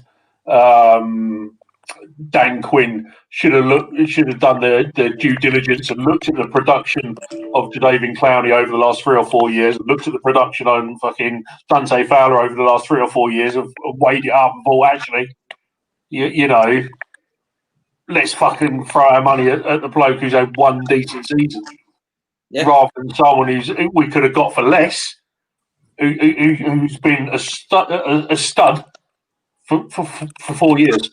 I think maybe they were a little bit concerned about injury with Clowney, but again, that goes back to my point earlier of Dimitrov and Quinn being too conservative. Conservative until they're just wildly aggressive, almost in almost in an overcorrection. Yeah, there's either one thing or another with those. There was never sort of in the middle. I think just a general I think that first part of that statement was all we needed. There was no plan, and there never has been a plan. Yeah. Right, I'm gonna piss off to the toilet for a minute because I need to piss. So I'm gonna leave you at this point. No, I think that he'll come in, he'll get 3 sacks, and then we'll move on. I wasn't actually meant to put that point. It was actually this one about Matt Ryan. oh, for fuck's sake! Right, you. I'm gonna go to the toilet. I'm just gonna stop the cam for a minute so you can carry on. I don't really know what to say to that. I mean, I had to laugh yesterday when I was scrolling through the Falcons pages on the Facebook, and I know that's obviously where the dregs of society live nowadays. But there was one comment that Julio was a bust, you know, and that he's a bust because he's always injured and he's quite happy just taking his paycheck and just sitting on the sideline. I was just thinking, what is our support base like, thinking that two of the best players this franchise has ever had are busts or they just need to be run out of town? I just don't get our fan base at times. Yeah. I'm not sure what demanding the right talent is supposed to mean. And I don't think Max can just go, please can you go and get me the really, really good guy out of the draft, or that doesn't work. no. Everybody wants the right. Well, he hasn't needed to, has he? He hasn't needed to. He's had Julio and he's got Calvin Ridley now. You know, he hasn't needed to. I mean, he's had Julio for 8-10 years, so he hasn't needed to beg for him to go out and get the stud wide receiver. No, I mean, if you talk about voice of opinion as far as like taking what they're given as far as the offensive line, I mean, like they put pieces around him. I don't think Matt has the clout. I don't think anybody has the clout or should not to be able to ask for what he actually needs, which is a coach. Like he can't walk up to Arthur Blank and be like, fire Dirk Cutter. No. And if he did, frankly, I would lose all my respect for Matt, because that's just that's not the way this is supposed to work. I mean, like, you know, RG3 had a real tight relationship with Dan Snyder. He was going above his coach's head the couple of years that he was there, and it was ugly. I mean, it's just Is that Jeff Fisher? I don't know. Yeah, you're the quarterback at the end of the day. You just got to do what you've got to do. You've got your role. What other people do theirs, and if the weapons are not right, they should see it themselves. You shouldn't need to tell anybody that it's not working. It should be pretty obvious. But I mean, certainly from a wide receiver perspective and the tight end perspective as well, bringing that into it, I don't think Matt would complain about what he's had to work with in recent years. No, not at all. I mean, compared to some quarterbacks. Tight end perspective, starting back with Tony Gonzalez. I mean, like, you know, he had one of the greatest to ever work with, and when he had him, he looked great. It's just the plan, like, there's no planning. It's just let Matt and Julio go out and do it, but it doesn't really, like, dude, it works in Madden. It doesn't work in life. You know, yeah. I don't think like players like Brady have like really done that. No. And if they have done that, I mean, what has he had to work with over the last like recent years? He didn't have a lot of. He had Edelman that he was his go-to guy consistently. Obviously, he had Gronk, but they were long-standing players. Like the rest he never demanded Gronk though. He never demanded Gronk. They just because he fell to the second round because of issues regarding his back. Yeah. He never demanded James White. He never demanded Edelman in 2009. I mean, don't get me wrong. Don't get me wrong. I'm sure QBs, I'm sure defensive coaches, and I'll be stunned if they don't actually liaise with their QBs and say, right, what do you think? What do you think you need? Or will this work for you? Will that work for you? You know, I'll be stunned if they don't do that. But I can't see a quarterback running to his offensive coordinator or to his head coach saying, "They're shit, they're shit, they're shit. Get them gone. I want such, and such." I'm sure they, like I say, I'm sure they have conversations about what could work. But there's no. I don't think that there can be demands made on their coaches. The only story I know to compare to that was Brady taking a pay cut on the deal that they put a line in front of him. I mean, I always heard that story. I don't know if there's any truth to it or not, and I would believe it because he always had a great offensive line. But you know, we saw Brady and McDaniels going at it last year, right? Like he's on the sideline, just like full on yelling F-bombs, everything else. And they didn't do anything. I mean, you know, Smitty at this point is right. Yeah, like Dirk. I don't think Dirk gets on the same page with Eli. I think he just rolls out with his one-page playbook, and he just has that one-page playbook. And it goes back to a point that was made earlier that Matt Ryan and Kyle Shanahan were definitely on the same page together, and to a degree, Steve Sarkisian as well. And I feel like, you know, when we're close, basically when we're chasing the lead, like usual, near the end, fourth quarter, I think when the play is quicker, like we're hurrying up and trying to get down the field, obviously a lot of it's got to be on Matt Ryan without a doubt. He's just calling his own plays. And I think, obviously you can't do that throughout all the games, but he's obviously picking plays that are working. So like that Smithy guy said, they're not on the same page all the time. They can't be. Surely people, every fan can see when he does these runs on the second and third, etc., literally into a brick wall. Every fan can see it. Matt Ryan must think, what the fuck is going on? So Cotter must be like, oh, it didn't work. Ah, well. I wouldn't want to be on deck. Next drive. Hasn't worked the last 6 drives, boys. 2nd and 10, we're running. It'll work one time. Before we go on to this next question, Cal, I just want to know, how much have you had to drink tonight? Because you sound free pissed. I'm on. I've had 3 bottles and a double gin. Yeah. I've got double gin. Hey. Fucking hell. I'm off work until the 28th. I'm fucking. Welcome to the Atlanta Falcons UK. Hey! I can't wait to see what you're going to be drinking on Sunday.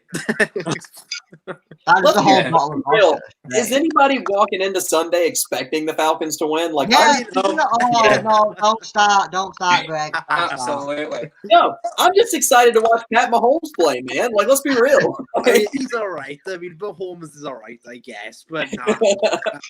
I said earlier we'll get the win Sunday. I think we'll just get that stupid win, like 49. Oh, it wouldn't surprise me in the slightest for us to put up 45 on Kansas City. Like, what the hell?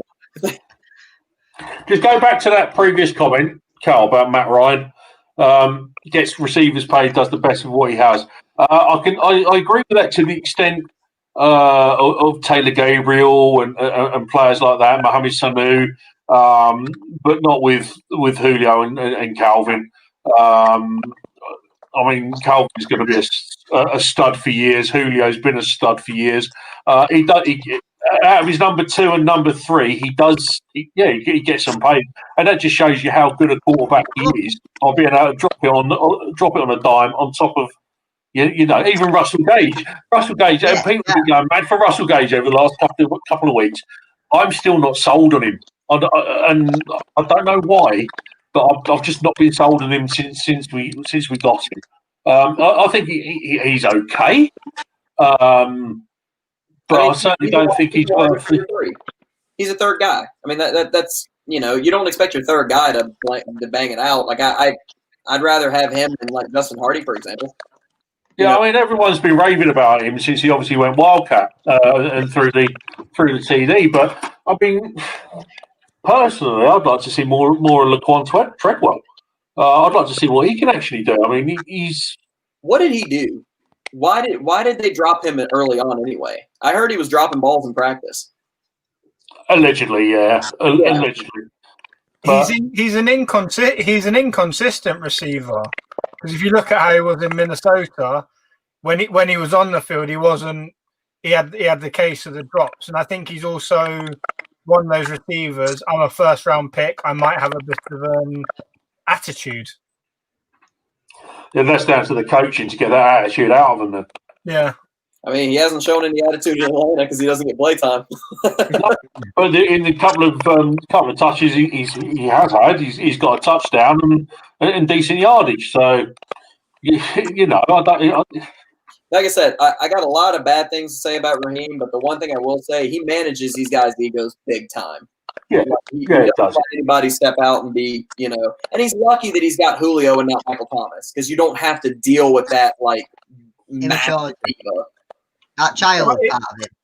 If you look at Julio, though, if you watch the game yesterday, he was right by Raheem a few times, and then every time Gage, Ridley came off the field, he was talking to them constantly.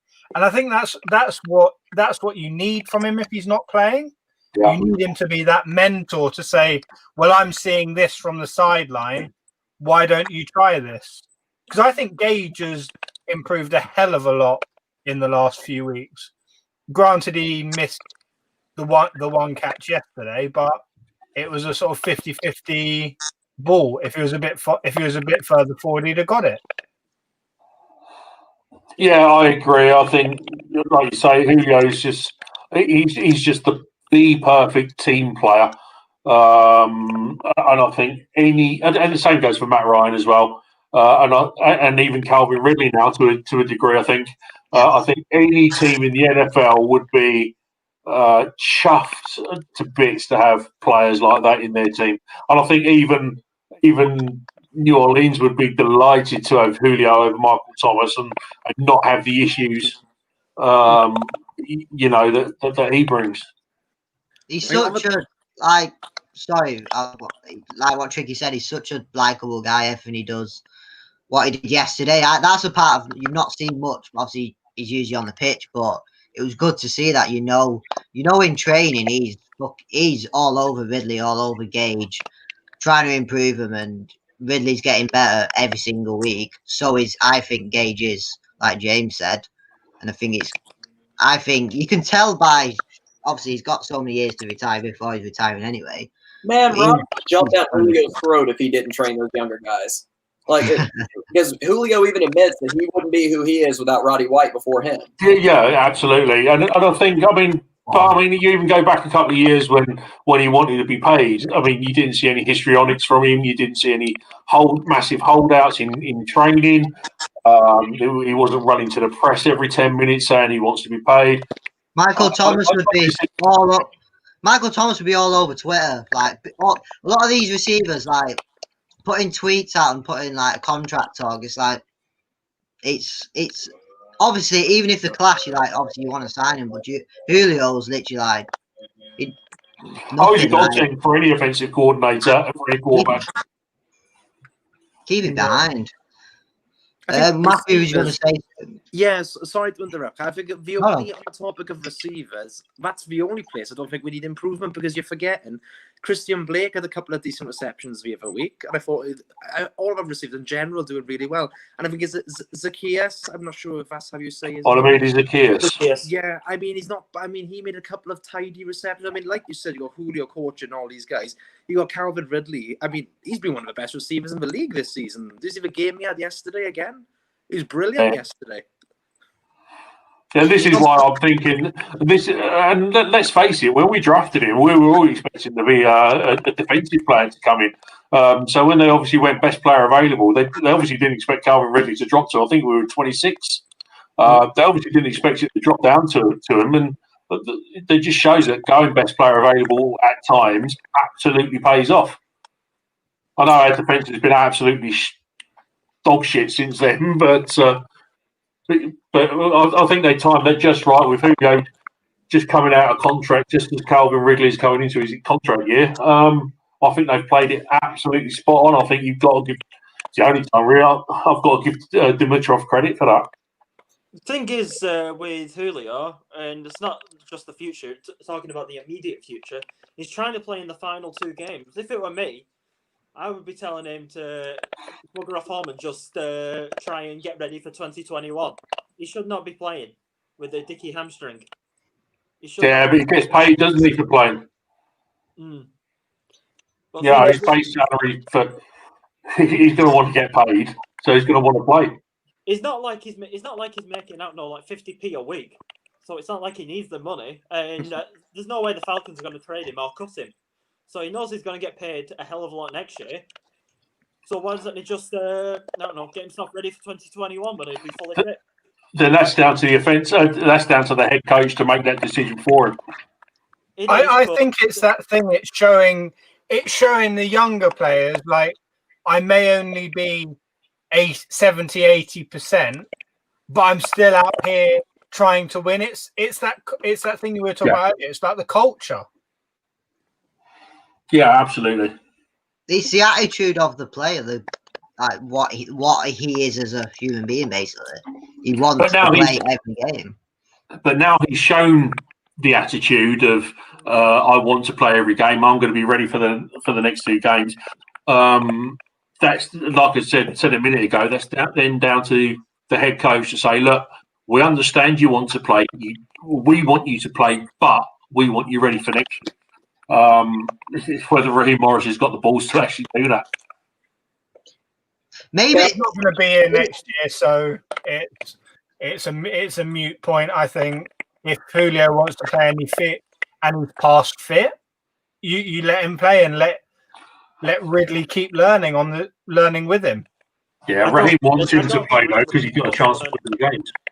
I think with the last 2 games, the season doesn't start until September anyway, so he has a long time to obviously get fit again, etc. So it's a long, obviously, off period. What if it makes it worse? Oh, I agree, but is it coming from higher not to play him?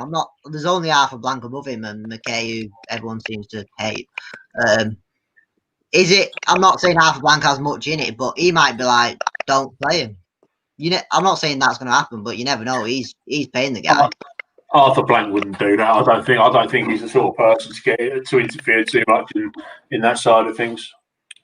No, that's a Rich McKay move right there. Yeah. But Cal, can you back it up one comment? Whatever was up right before that. That one. Nope. About the screenplays. Yeah, you guys remember that's what made Taylor Gabriel actually pop out, was that one Kyle Shanahan screen that he hit and he took 60 quick as hell. And do you remember Steve Sarkisian running that exact same play for 2 more years and it went about a negative 48 yards total? Screenplays are only as good as the offensive scheme around it. If we run, it's just like running the ball on 2nd and 10 every single time. You know it's going to happen, so it's going to get stuffed. The only reason that it worked when we used to run it with Shanny is because you never actually knew what play was coming out. They had 5 or 6 variations out of every single formation about what things could happen at the line of scrimmage and everything else in between. I mean, I love watching screenplays work, but I mean, the last one that I can say actually did was that Julio win at Philly a couple years ago. But I think you also need the speedy receiver. You need the speedy receiver as well. Yeah, and we don't. I mean, Julio's fast as hell, so is Calvin, but that's not really their gig, right? If anything, we should have been running screens to Gurley this year on 2nd and 10, because that's kind of what he's supposed to do, is go to the outside. That's a whole other scheming thing, though. Yeah, well, that's a whole other Dirk Custer thing, isn't it? Mm-hmm. Yeah, but we all know Dirk's a dinosaur. If we're being brutally honest, and there's nothing even in the Tampa Bay game, there was nothing that in the second half which you went oh, we're going to change something up now and actually make them think defensively, because there were the two throws in the first half which were nearly picked off by Devin White, and I can't remember the second one who nearly picked them off. But in fairness, there were some plays in the first half that we were all thinking, okay, who the fucking hell's kidnapped Dirk Cutter and who's replaced him as head coach, because there were a couple of really decent plays drawn up out there. I just don't. We're going back to this conversation again, but I just don't understand how, on one hand, we can pull out plays like that and absolutely nail it, and then the next with this like second and long Todd Gurley through the middle. I didn't get it to begin with, to be honest. The Dirk hire. Yes, he had the number one passing offense in Tampa Bay in 2018, but it was among the league's worst in rushing offense. I mean, it made Ronald Jones look like a joke. And, well, we all see Ronald Jones this year. He looks like one of the best running backs in the NFC, if not the league. And yet, Jameis Winston leading the league touchdown passes that year. Dirk tends to destroy running back. And it's always been the case. No, it's shocking to me that they're still confused why they're losing games, right? You come out, you act creative, and then you come at the half big ass lead, and then you start getting to be able to create like vanilla scared offense that you can possibly field out. And beyond that, it really shows you don't have a pass rush because you're making your secondary cover like hell all game long. So yeah, by the fourth quarter they're tired. And that's how it goes. I think it's the rule of the game, isn't it? All the time your offense is on the pitch, they can't score touchdowns. That's the best way to be defensive, is to have your fucking offense out there. And if we're constantly just fucking running 3rd and 10, our defense is going to be back on the pitch within minutes, and they're going to be knackered. And that's why we're just getting picked off left, right, and centre. I think I've said this every week about if you have your defensive end, your defensive line's not doing its job, your secondary is getting hammered every single week. Your defensive line's at least putting some pressure on, causing no plays in the secondary. You're halfway there. But every time it's like fucking Terrell's been great this year. Since his first game, he's improved every year, every game, like Matthew was saying earlier. But there's certain times in the fourth quarter, fuck me, if he's running around like he's on the pitch every five minutes because our offense can't fucking pull a play together, they're going to be fucked, basically. Imagine how much better he would be if he didn't have to sprint for 3/4 of a game. Yeah. Well, this is a point I made earlier, Greg. That when your cornerback is sort of leading the team in tackles, that's when you know you've got a fucking problem. Mm-hmm. And when the only thing you have to advertise to new games is putting up your kicker, you know your offense sucks. Yeah, absolutely. Yeah. We've got to give Youngway the max contract. We've got to give him a max contract, whatever he wants. Oh my God! Million a year. Fuck it, give him 500 million. I don't care. It's embarrassing. It's embarrassing how. Youngway he's been superb this year. He's been money absolutely all year. But it's embarrassing how the Falcons are actually playing it up as if it's this fucking great, wonderful thing. It's not. Your fucking kickers out there every play is leading the league in points. Why? Because your offense is fucking shit. Dude, there was one drive that the Falcons got down to the 1 yard line. Penalties got them there, whatever. And I legitimately walked away. And I looked at my wife and said, "You're going to see Koo in 4 plays." And she was like, "On the 1 yard line." I came back and he was kicking. And I said, "You were saying?" Yeah. And to think, the Chargers cut Youngway Koo because they claimed he weren't consistent enough. Patriots cut him as well. That's what makes me laugh. But I think there's one topic, okay? If we do go for a quarterback in a few years to replace Matt Ryan, does everyone want it to be General Booty? Wait, what? There's actually a quarterback in the 2021 recruiting class called General Booty. General Booty. General Booty. I'll take it for the name. He's got an offer from Louisiana Monroe, and he's got 4 other Division 1 offers. One, I think another were Yale. Can't wait. They just have a shirt instead of just like Booty on the back. I'll take that all day long. Just going back to the defensive line thing. Look if you watch the game yesterday, Grady looked absolutely ruined. But you saw him come off the pitch, and it was like he's the only guy they got. Like, give me some oxygen. But then you see him chase down a slot receiver and nearly get a fumble, and you're thinking, like, I think I put it in the group. Like, imagine Dante Fowler had Grady's effort. Just imagine that. Imagine if Vic Beasley had any level of effort. You know, Or tack. That's the problem. It's taking superhuman passion to make anybody come out of this defensive line looking okay. And I feel bad for Grady, man, because you know he's getting double and triple teamed every single play.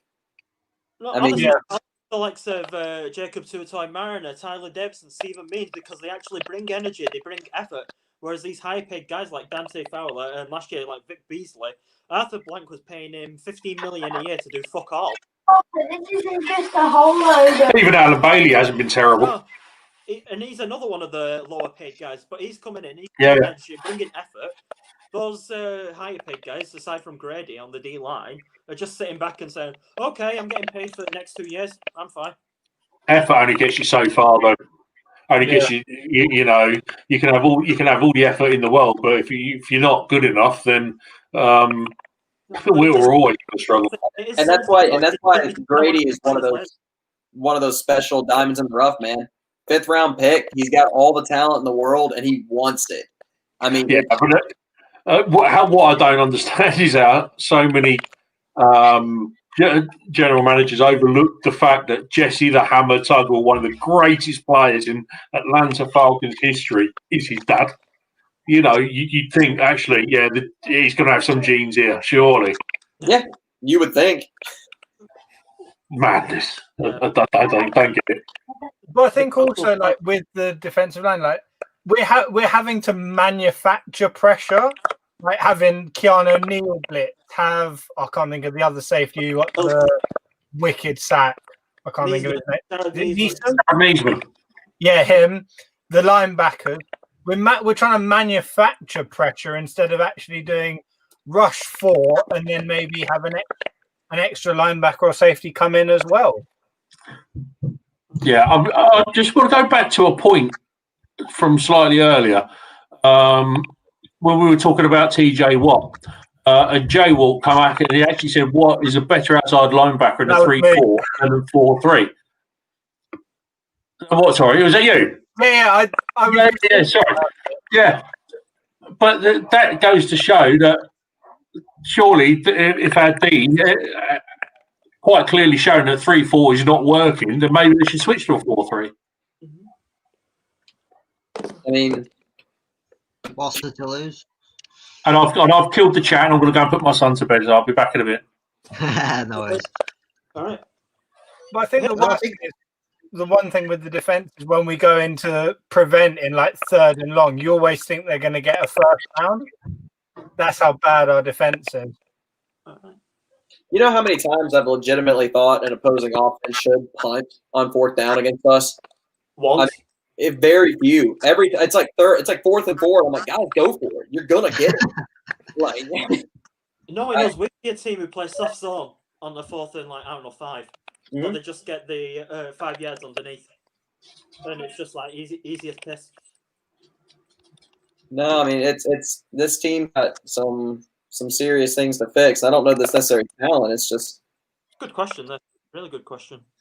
I disagree. I think Bailey will stay. I think Carpenter might go. Not sure about Aaron. I think Bailey's on like $6.3 million a year or something next year. Yeah, all three. I don't expect any of those guys to be back. And Jake Carpenter especially, he did okay this year, but A, he's been hurt like crazy at the end of the year, and B, really, his signing and Jamon Brown's signing still does not make sense to me. Now, put the financials aside. I don't understand if you're trying to make someone run like an outside zone offense. Why do you bring in these massive dudes who can't move? Like I for the life of me, I cannot understand it. Not gonna lie, Jamon Brown gave me my biggest laugh of 2020, aside from Boris Johnson pretending he could be a leader. Right? Brown in that game against the Ravens, how he managed to get thrown by a D lineman, how he stopped mid-play to just check his gloves and then sacked his own quarterback. Yep. It was amazing. He'd be great in comedy.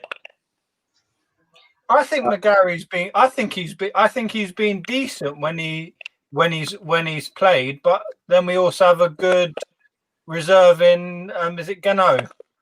Yeah. So we've got a decent right side. I think that's one thing. We've invested first round picks in there, as we said earlier. Like Lindstrom's been quality this year. So I don't think there's any issue with his performance. No, I agree with. I think the right side's very good. I think McGarry's the odd time, but I think it's fine. I don't think we need to even. I think people mentioned about signing someone, drafting someone in the first round for an O line. I was like, absolutely not. Dude, we wasted a whole draft on the O line. No, actually backing up, like cap casualty or whatever we were talking about. I don't know if there's really going to be any surprises. There may be just some that hurt more than others. Like for me, if they don't find a way to bring back Keanu, that's going to hurt. Like because I'd love to see him come back. KZ, I hope they get him back, but it could be it could be like Alex Mack. Odds on is not going to be back, which is going to be a massive shift. Do you not think without the Alex Mack situation, is he retiring or does he want another year? Like there's 2 games left. It's like one of them where if he is retiring, which is fine, he's been a great pro, completely one of the best. But then you've got Hennessy. It's like, do you just put him in for the last 2 games and see what he can do? Well, he's meant to be a centre. He needs to be. Has Hennessy been getting sacks? No, I don't think he has. He's not had many in a while. And that's kind of my point. Like, you draft this guy, 3rd round last year? Yeah. You draft him and you're like, this is going to be our new center. The season's blown. The season's been blown for a while now. Why in the hell? I would much rather see us get losses by putting in Hennessy and trying to see what he's got. Putting in, frankly, Benkert, and let's see if we've got a backup in him, because we can't keep paying Matt Schaub. It's why are we testing any of this? Why are we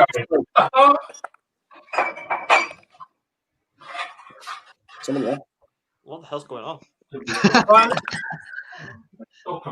I think with the backup quarterback, I definitely think give Mr. Twitch stream a go. But what do you think we'll get? Will we just run the ball and then give him the odd throw and not take many risks, or do you just put the full playbook in front of him and say, "Do your best Matt Ryan impersonation"? Honestly, for me, I see no reason to get Matt hurt in the last 2 games. Matt's going to want to play. I get it. And that's why we love him, right? He's going to literally play as hard as he can until the game's over. But for me, you got to move on from Matt Schaub at some point. Like you do. You're paying him so much money. Are you going to figure out if Benkert's worth it? For me, I'd say just throw him in there full steam. Give him this 1-page offense, and let's just see what he can do. But and then we're opening up ourselves for like the worst god awful offseason in the world. If he plays well for the last 2 games and they get wins, then we get to hear about how Matt Ryan should be dropped for Kurt Benkert. But you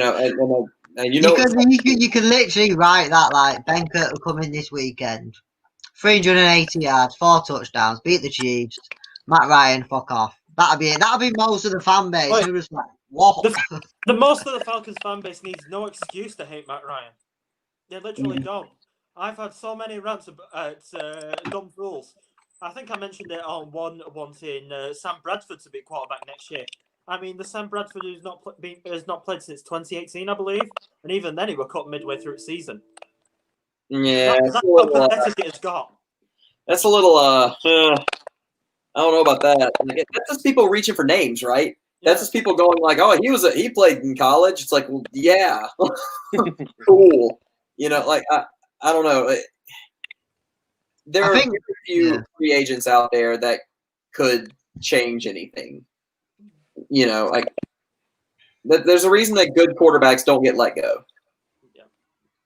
And especially I think it's that thing. It's this time of year where everyone gets caught up on the the sexy pick from college or the backup quarterback who's come in for an injured starter. Like, look at Jalen Hurts in Philly.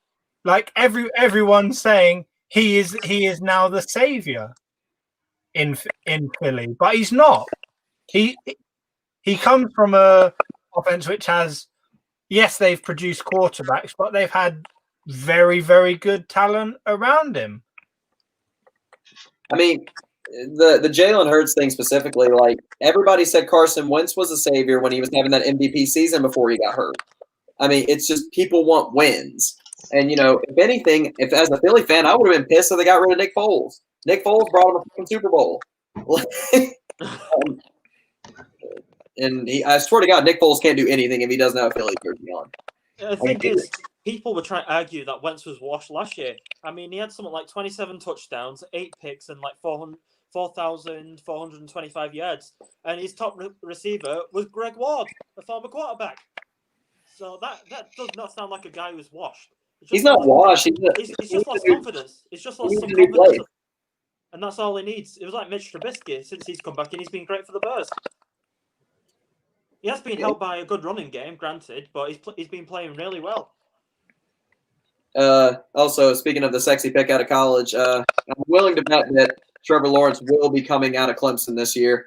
He was hinting that he was considering staying whenever right about the time the Jets started being looking like a lock. Now that the Jags have it, I think he's willing to come out. But would you want to go to the Jaguars? Yes, they've got weapons, but their offensive lines are offensively bad. It's not too bad if you think about it. It's got Andrew Nowell, that Brandon Linder. I think I've got his name right. Hey, Gardner Minshew looked fantastic with them for a little bit. They've got some good pieces. It's got to be better than the Jets, hasn't it, though? Oh, absolutely. Yeah. Here's one thing about the second overall pick with Justin Fields. Well, expected. He's not as good as Lawrence, nowhere near, and he's a little bit raw. By most accounts, and he had a bad game against Northwestern. Do you think the Jets will kind of cool off him and go for someone else? No. That's exactly what I said earlier.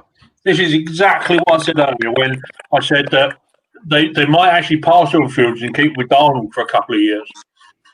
I think maybe trade down and get more picks and try and strengthen their team that way.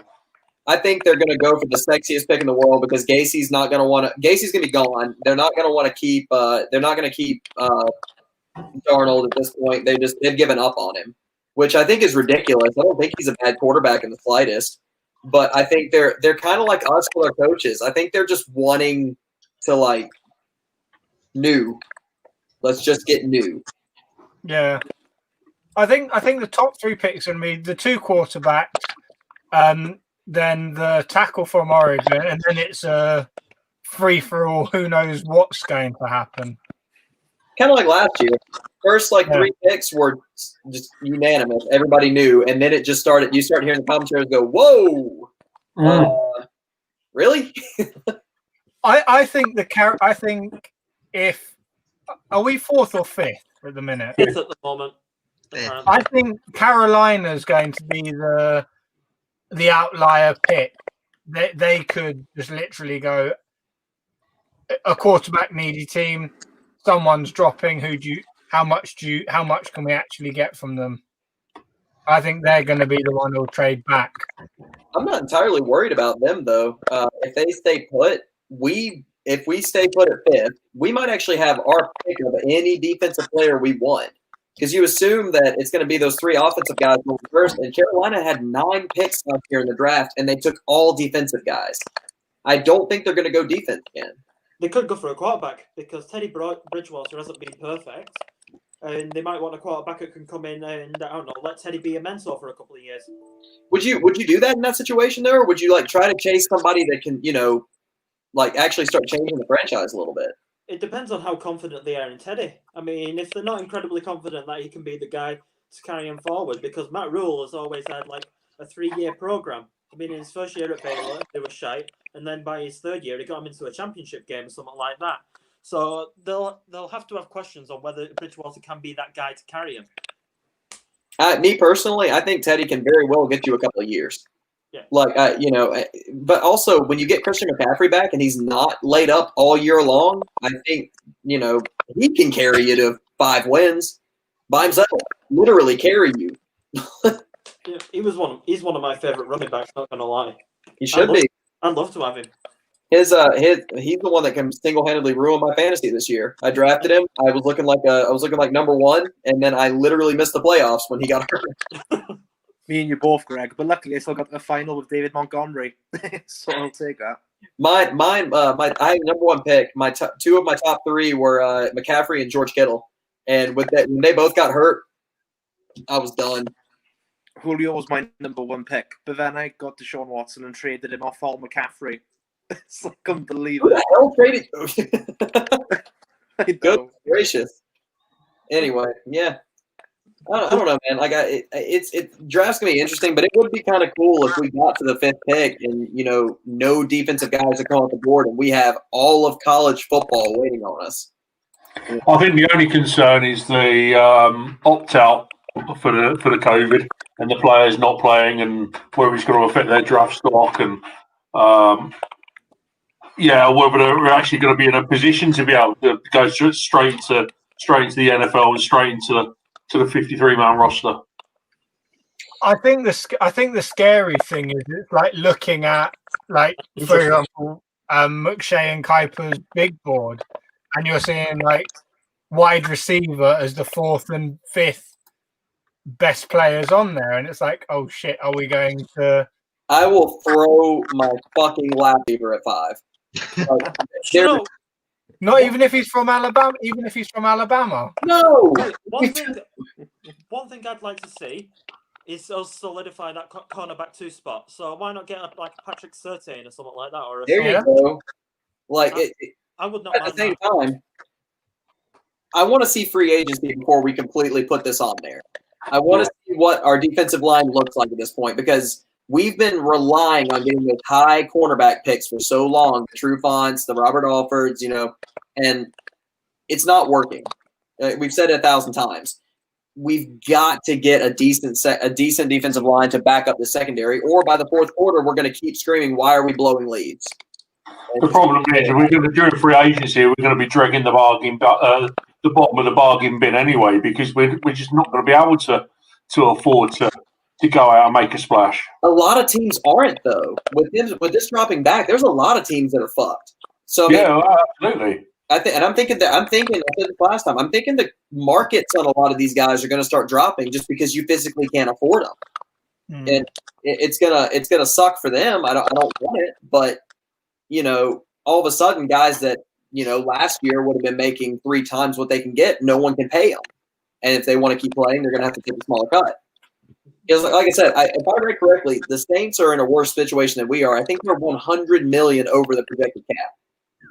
So the Saints are in a horrible position. So I mean, how do they get what? I don't get it. How do they get away with that next year? Then what happened? They'll have to unload quite a lot. Like a lot. Gone. Like how much is Drew Brees on? 30? I thought it was 30 or 40. I think he's like 25. He's high 30s at least. And so I mean that will help, but then it's gonna be great to actually see them try to really genuinely trot out Taysom Hill for 16 games. Like I'm very excited to see that dumbass not do anything. So you going back to the Jets and saying how awful they are and having no weapons, etc.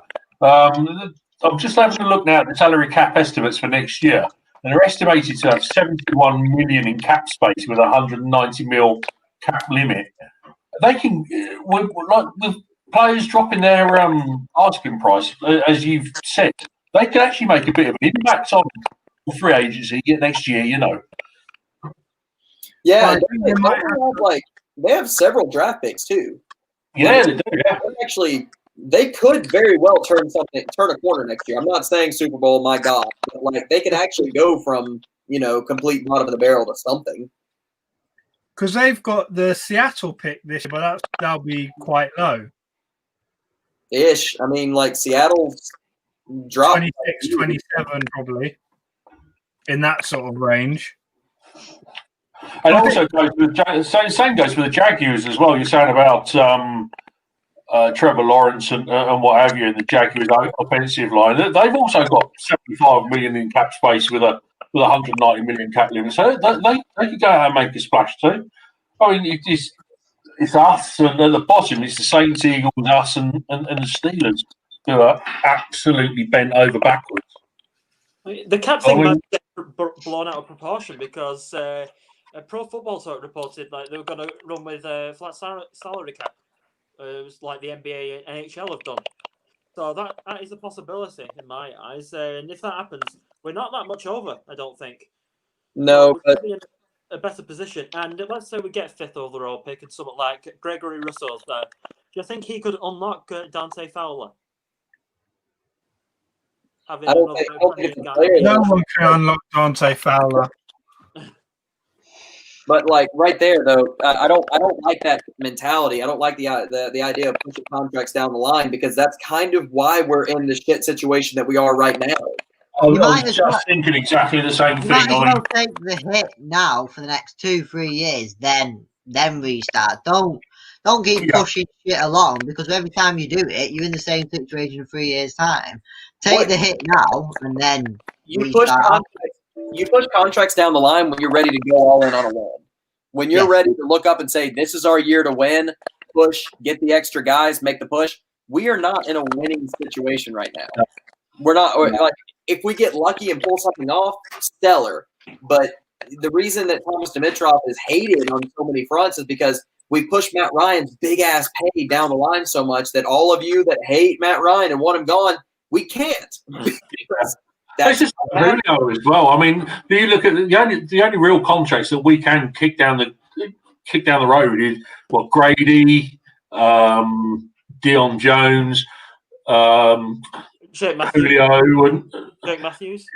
Yeah, they already pushed back several of those contracts. They've already done them all anyway. So Jake Matthews already had his contract pushed back. And Matt Ryan did too, once or twice at this point. Twice? I think they did it with Julio as well. I mean, we're the only one that I don't think Debo has yet. But like at this point, man, if we don't even work for the team, and we can name off all these guys that have already happened. So like, damn, man, like we really got to stay away from that. Last year it happened with Matt and Grady, I believe, and that's what allowed them to sign Dante. And they gave him like $6.5 million this year. Next year they're giving him about 20. Well, that right there is kind of what we're saying. Yeah, that is chaos. Yeah. And now Matt Ryan's going to get like I don't know, 45 million next year or something. Mm-hmm. So we're just kind of shot ourselves in the foot with everything we're doing. That's why you just take the hit for the next 2 years. Don't push any more contracts on, and then it is what it is. What Tricky said about probably you could have negative seasons for the next 2 years, but then you restart. Don't keep pushing things along, and you have fucking 6 seasons of negative. No, I mean, and honestly, the pieces that we have can do something. There's no point in like pushing too much and having to chase down harder. This might sound silly, but just thinking about this defensively with the cornerbacks, I like what we've got in Terrell. Sure. I think we get like we did when we bought in like Asante Samuel, bring in an experienced person for him to learn off and be number 2 for a season, and bring in Surtain in the draft. Someone like Desmond Trufant, you mean? Yeah. I don't know, man. Like I'm with you entirely. Honestly, I still say Denard was a really underrated like sign for us. He's really I would sign him for another year without a doubt. He's not going to cost much. I would put him on another year. I think he's done well when he's played. He hasn't been burned badly. Like who was the one who got burned by Antonio Brown? Oh, that was the backup that came in. Also, Adam finally said something that I full-on agree with. Why the fuck is Luke Stalker still on this team? Every year. Luke Stalker had two good catches yesterday. I never a bad word said about Luke Stalker. He knows where after Blank's got the bodies buried.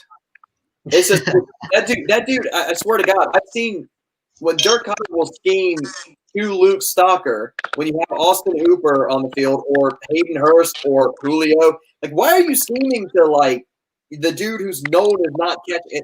Yeah.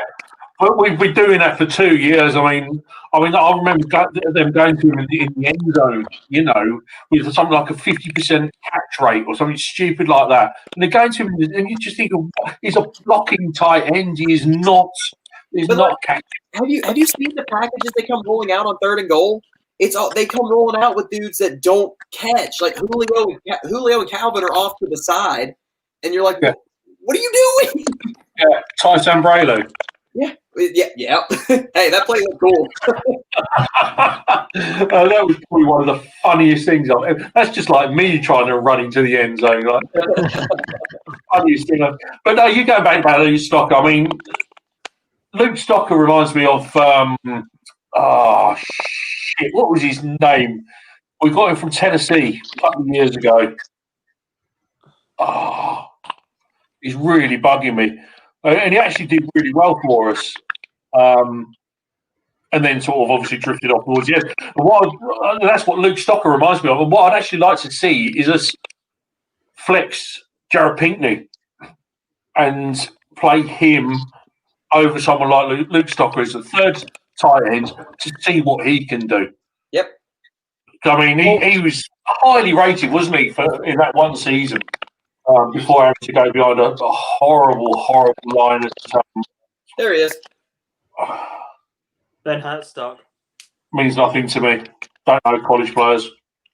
I think that's who. I think he was trying to say that was the. No, it's not. No, it's not. I don't like what you're saying. It wasn't the Just talking of tight ends, like, I feel we're not making the most out of Hayden Hurst. No, I completely agree with that one. Yeah. Completely agree. When you've got your 13-year quarterback saying it's the most athletic tight end he's ever played with, and he gets the ball once every game. Because he can burn most linebackers. He's tall enough to cause havoc with the cornerbacks, and it's just like he gets maybe 1 or 2 catches a game. Yeah. Like, why not just bump him out to wide receiver, bring in one of the play-in tight ends, and then just let him go to work? I don't know, man. He's athletic. Let's let him play quarterback like Taysom Hill. See if he's got anything. We could be the second most annoying team in the fucking NFL. I think he's definitely underrated, Hayden Hurst. I think he's one of the most underrated tight ends in the league. I think he's brilliant. Every time he gets his physicality's there as well. He can bounce off players and still get a first down. He's the unicorn. Is that what Rachel's at? Rachel. I was gonna say if it's other than Rachel, like, where is this coming from? Like, I just keep hearing unicorn on this guy.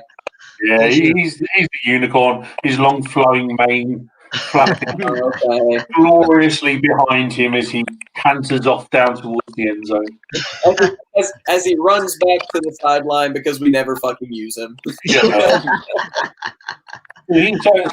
So that Austin Hooper's gone from the frying pan into the fire, isn't he? We're not doing much over at Cleveland at the moment. Big contract as well. Big contract. Well, I think with Hooper in Cleveland, they've got Njoku. They had Njoku there already, who's massively more athletic than Hooper, and they've got a decent wide receiver group. Hooper, I loved him when he was here, but like the more I think about it, man, I just don't really see it. Yeah, I agree. Me and Danny was like, why are we letting him go? Like, I pay the money for him, and now I'm sort of like, it's what it is. Like, we've got Hurst. If we use him more, he'll shit all over Hooper. Personally, I think he's more athletic, quicker. And the fact he's 26, 27 years old and still in a rookie year on a rookie deal it says something, again, something else that Dimitrov has done well there by bringing him in, possibly better than Austin Hooper is at a fraction of the cost. Well, Yeah, and Marlon Davidson. I mean, I'll go back to it. Deidrin Sanat. I mean, there's a lot of guys that we're just not using. And it's I know that Marlon's been hurt and whatever, but there's no developing of anybody either. You know, we can shit on the defense for the next. Well, we probably will for the next 6 months. Because what else do we do? But like, it's I don't know, man. Like it. I wish we could develop guys on the D line like we do elsewhere. Like Kendall Sheffield never stood a chance to do anything. The player I was thinking about, by the way, and he wasn't a tight end. He was just a player that just was always around. Was Andy Levitri? That's the player I was thinking about. You know what's hilarious about Levitri too? He was never like the sexy pick.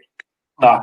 When he left, like that hole in my heart was there, and then ever since he's been gone, I'm like, oh my god, where is this guy? Yeah, I loved him. I mean, he obviously did nothing over at Tennessee.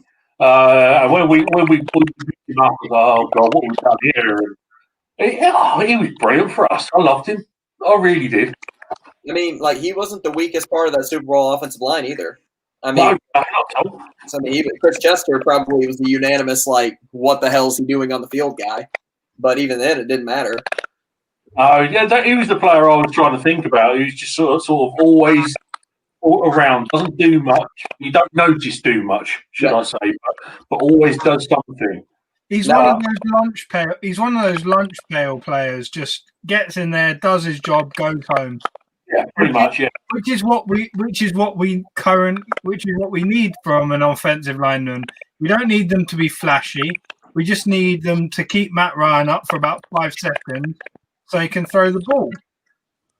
Mm-hmm. Yeah, we definitely miss a player like him, I think. He was my unicorn. We're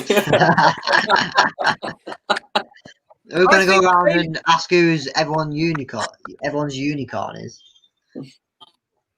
Well, if that makes you vote. Tyler Starr, man, that man had the flowing hair. He made one sack that fucking mattered in 5 years, but I love that guy. Who's that? Sorry, who's that? Tyler Starr, that D line for like 5 fucking seconds, but he was around forever. 2014, he was drafted, wasn't he, in the 7th round? Yep. And like he made a hell of a hit against Chicago one year, and I was like, man, this guy, and then like gone. Season. What's that?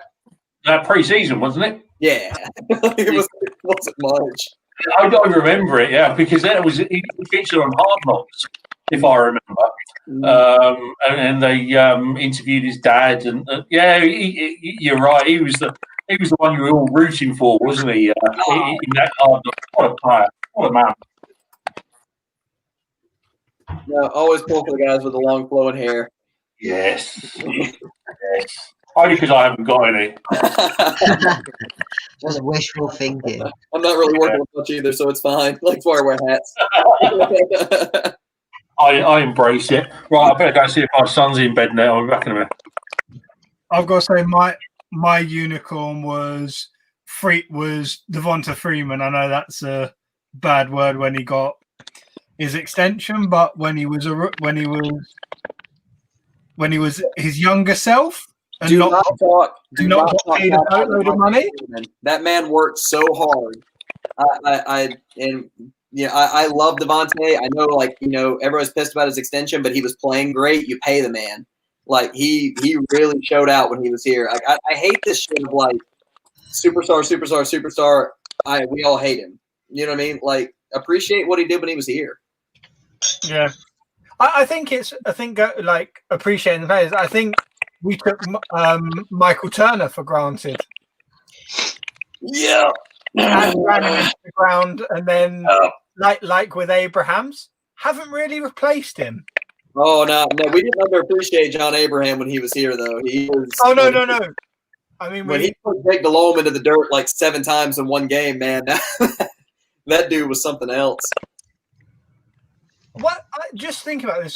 Would you bring someone like Abrahams back as like a pass rush advisor, defensive line advisor? Well, that's kind of what. Oh shit! I'm gonna get laid out for forgetting who he is. Who was the Dwight Freeney during the Super Bowl run? That's kind of what they did. Yeah. It was but he still played, but in reality, what he was doing was working with Vic Beasley the whole year. And that's yes. I mean, I would happily bring back anybody who's had success at the NFL level to like coach. Because I think an interesting one is I think Dallas have or had Charles Haley on their staff as an advisor when they drafted Randy Gregory. Thank God I got Dwight Freeney out before they caught me. So if you have someone like that just coming in, maybe in training camp, during the bye week, just working with the players and giving them his number to say, if you've got any issues or want to talk about things, come to me. I think that's what NFL teams miss out on compared to like Major League Baseball. No, I mean I could very well see it. It's there's not a lot of. It seems like it's more an ego thing, right? Like guys want to figure it out on their own. Oh, I didn't know that. That's terrible. Damn. On that note, I gotta go. But, man, I really wish it was a more positive note to walk out on. Boys, I'll catch you guys later. No worries. Cheers. Thanks for coming on, Greg.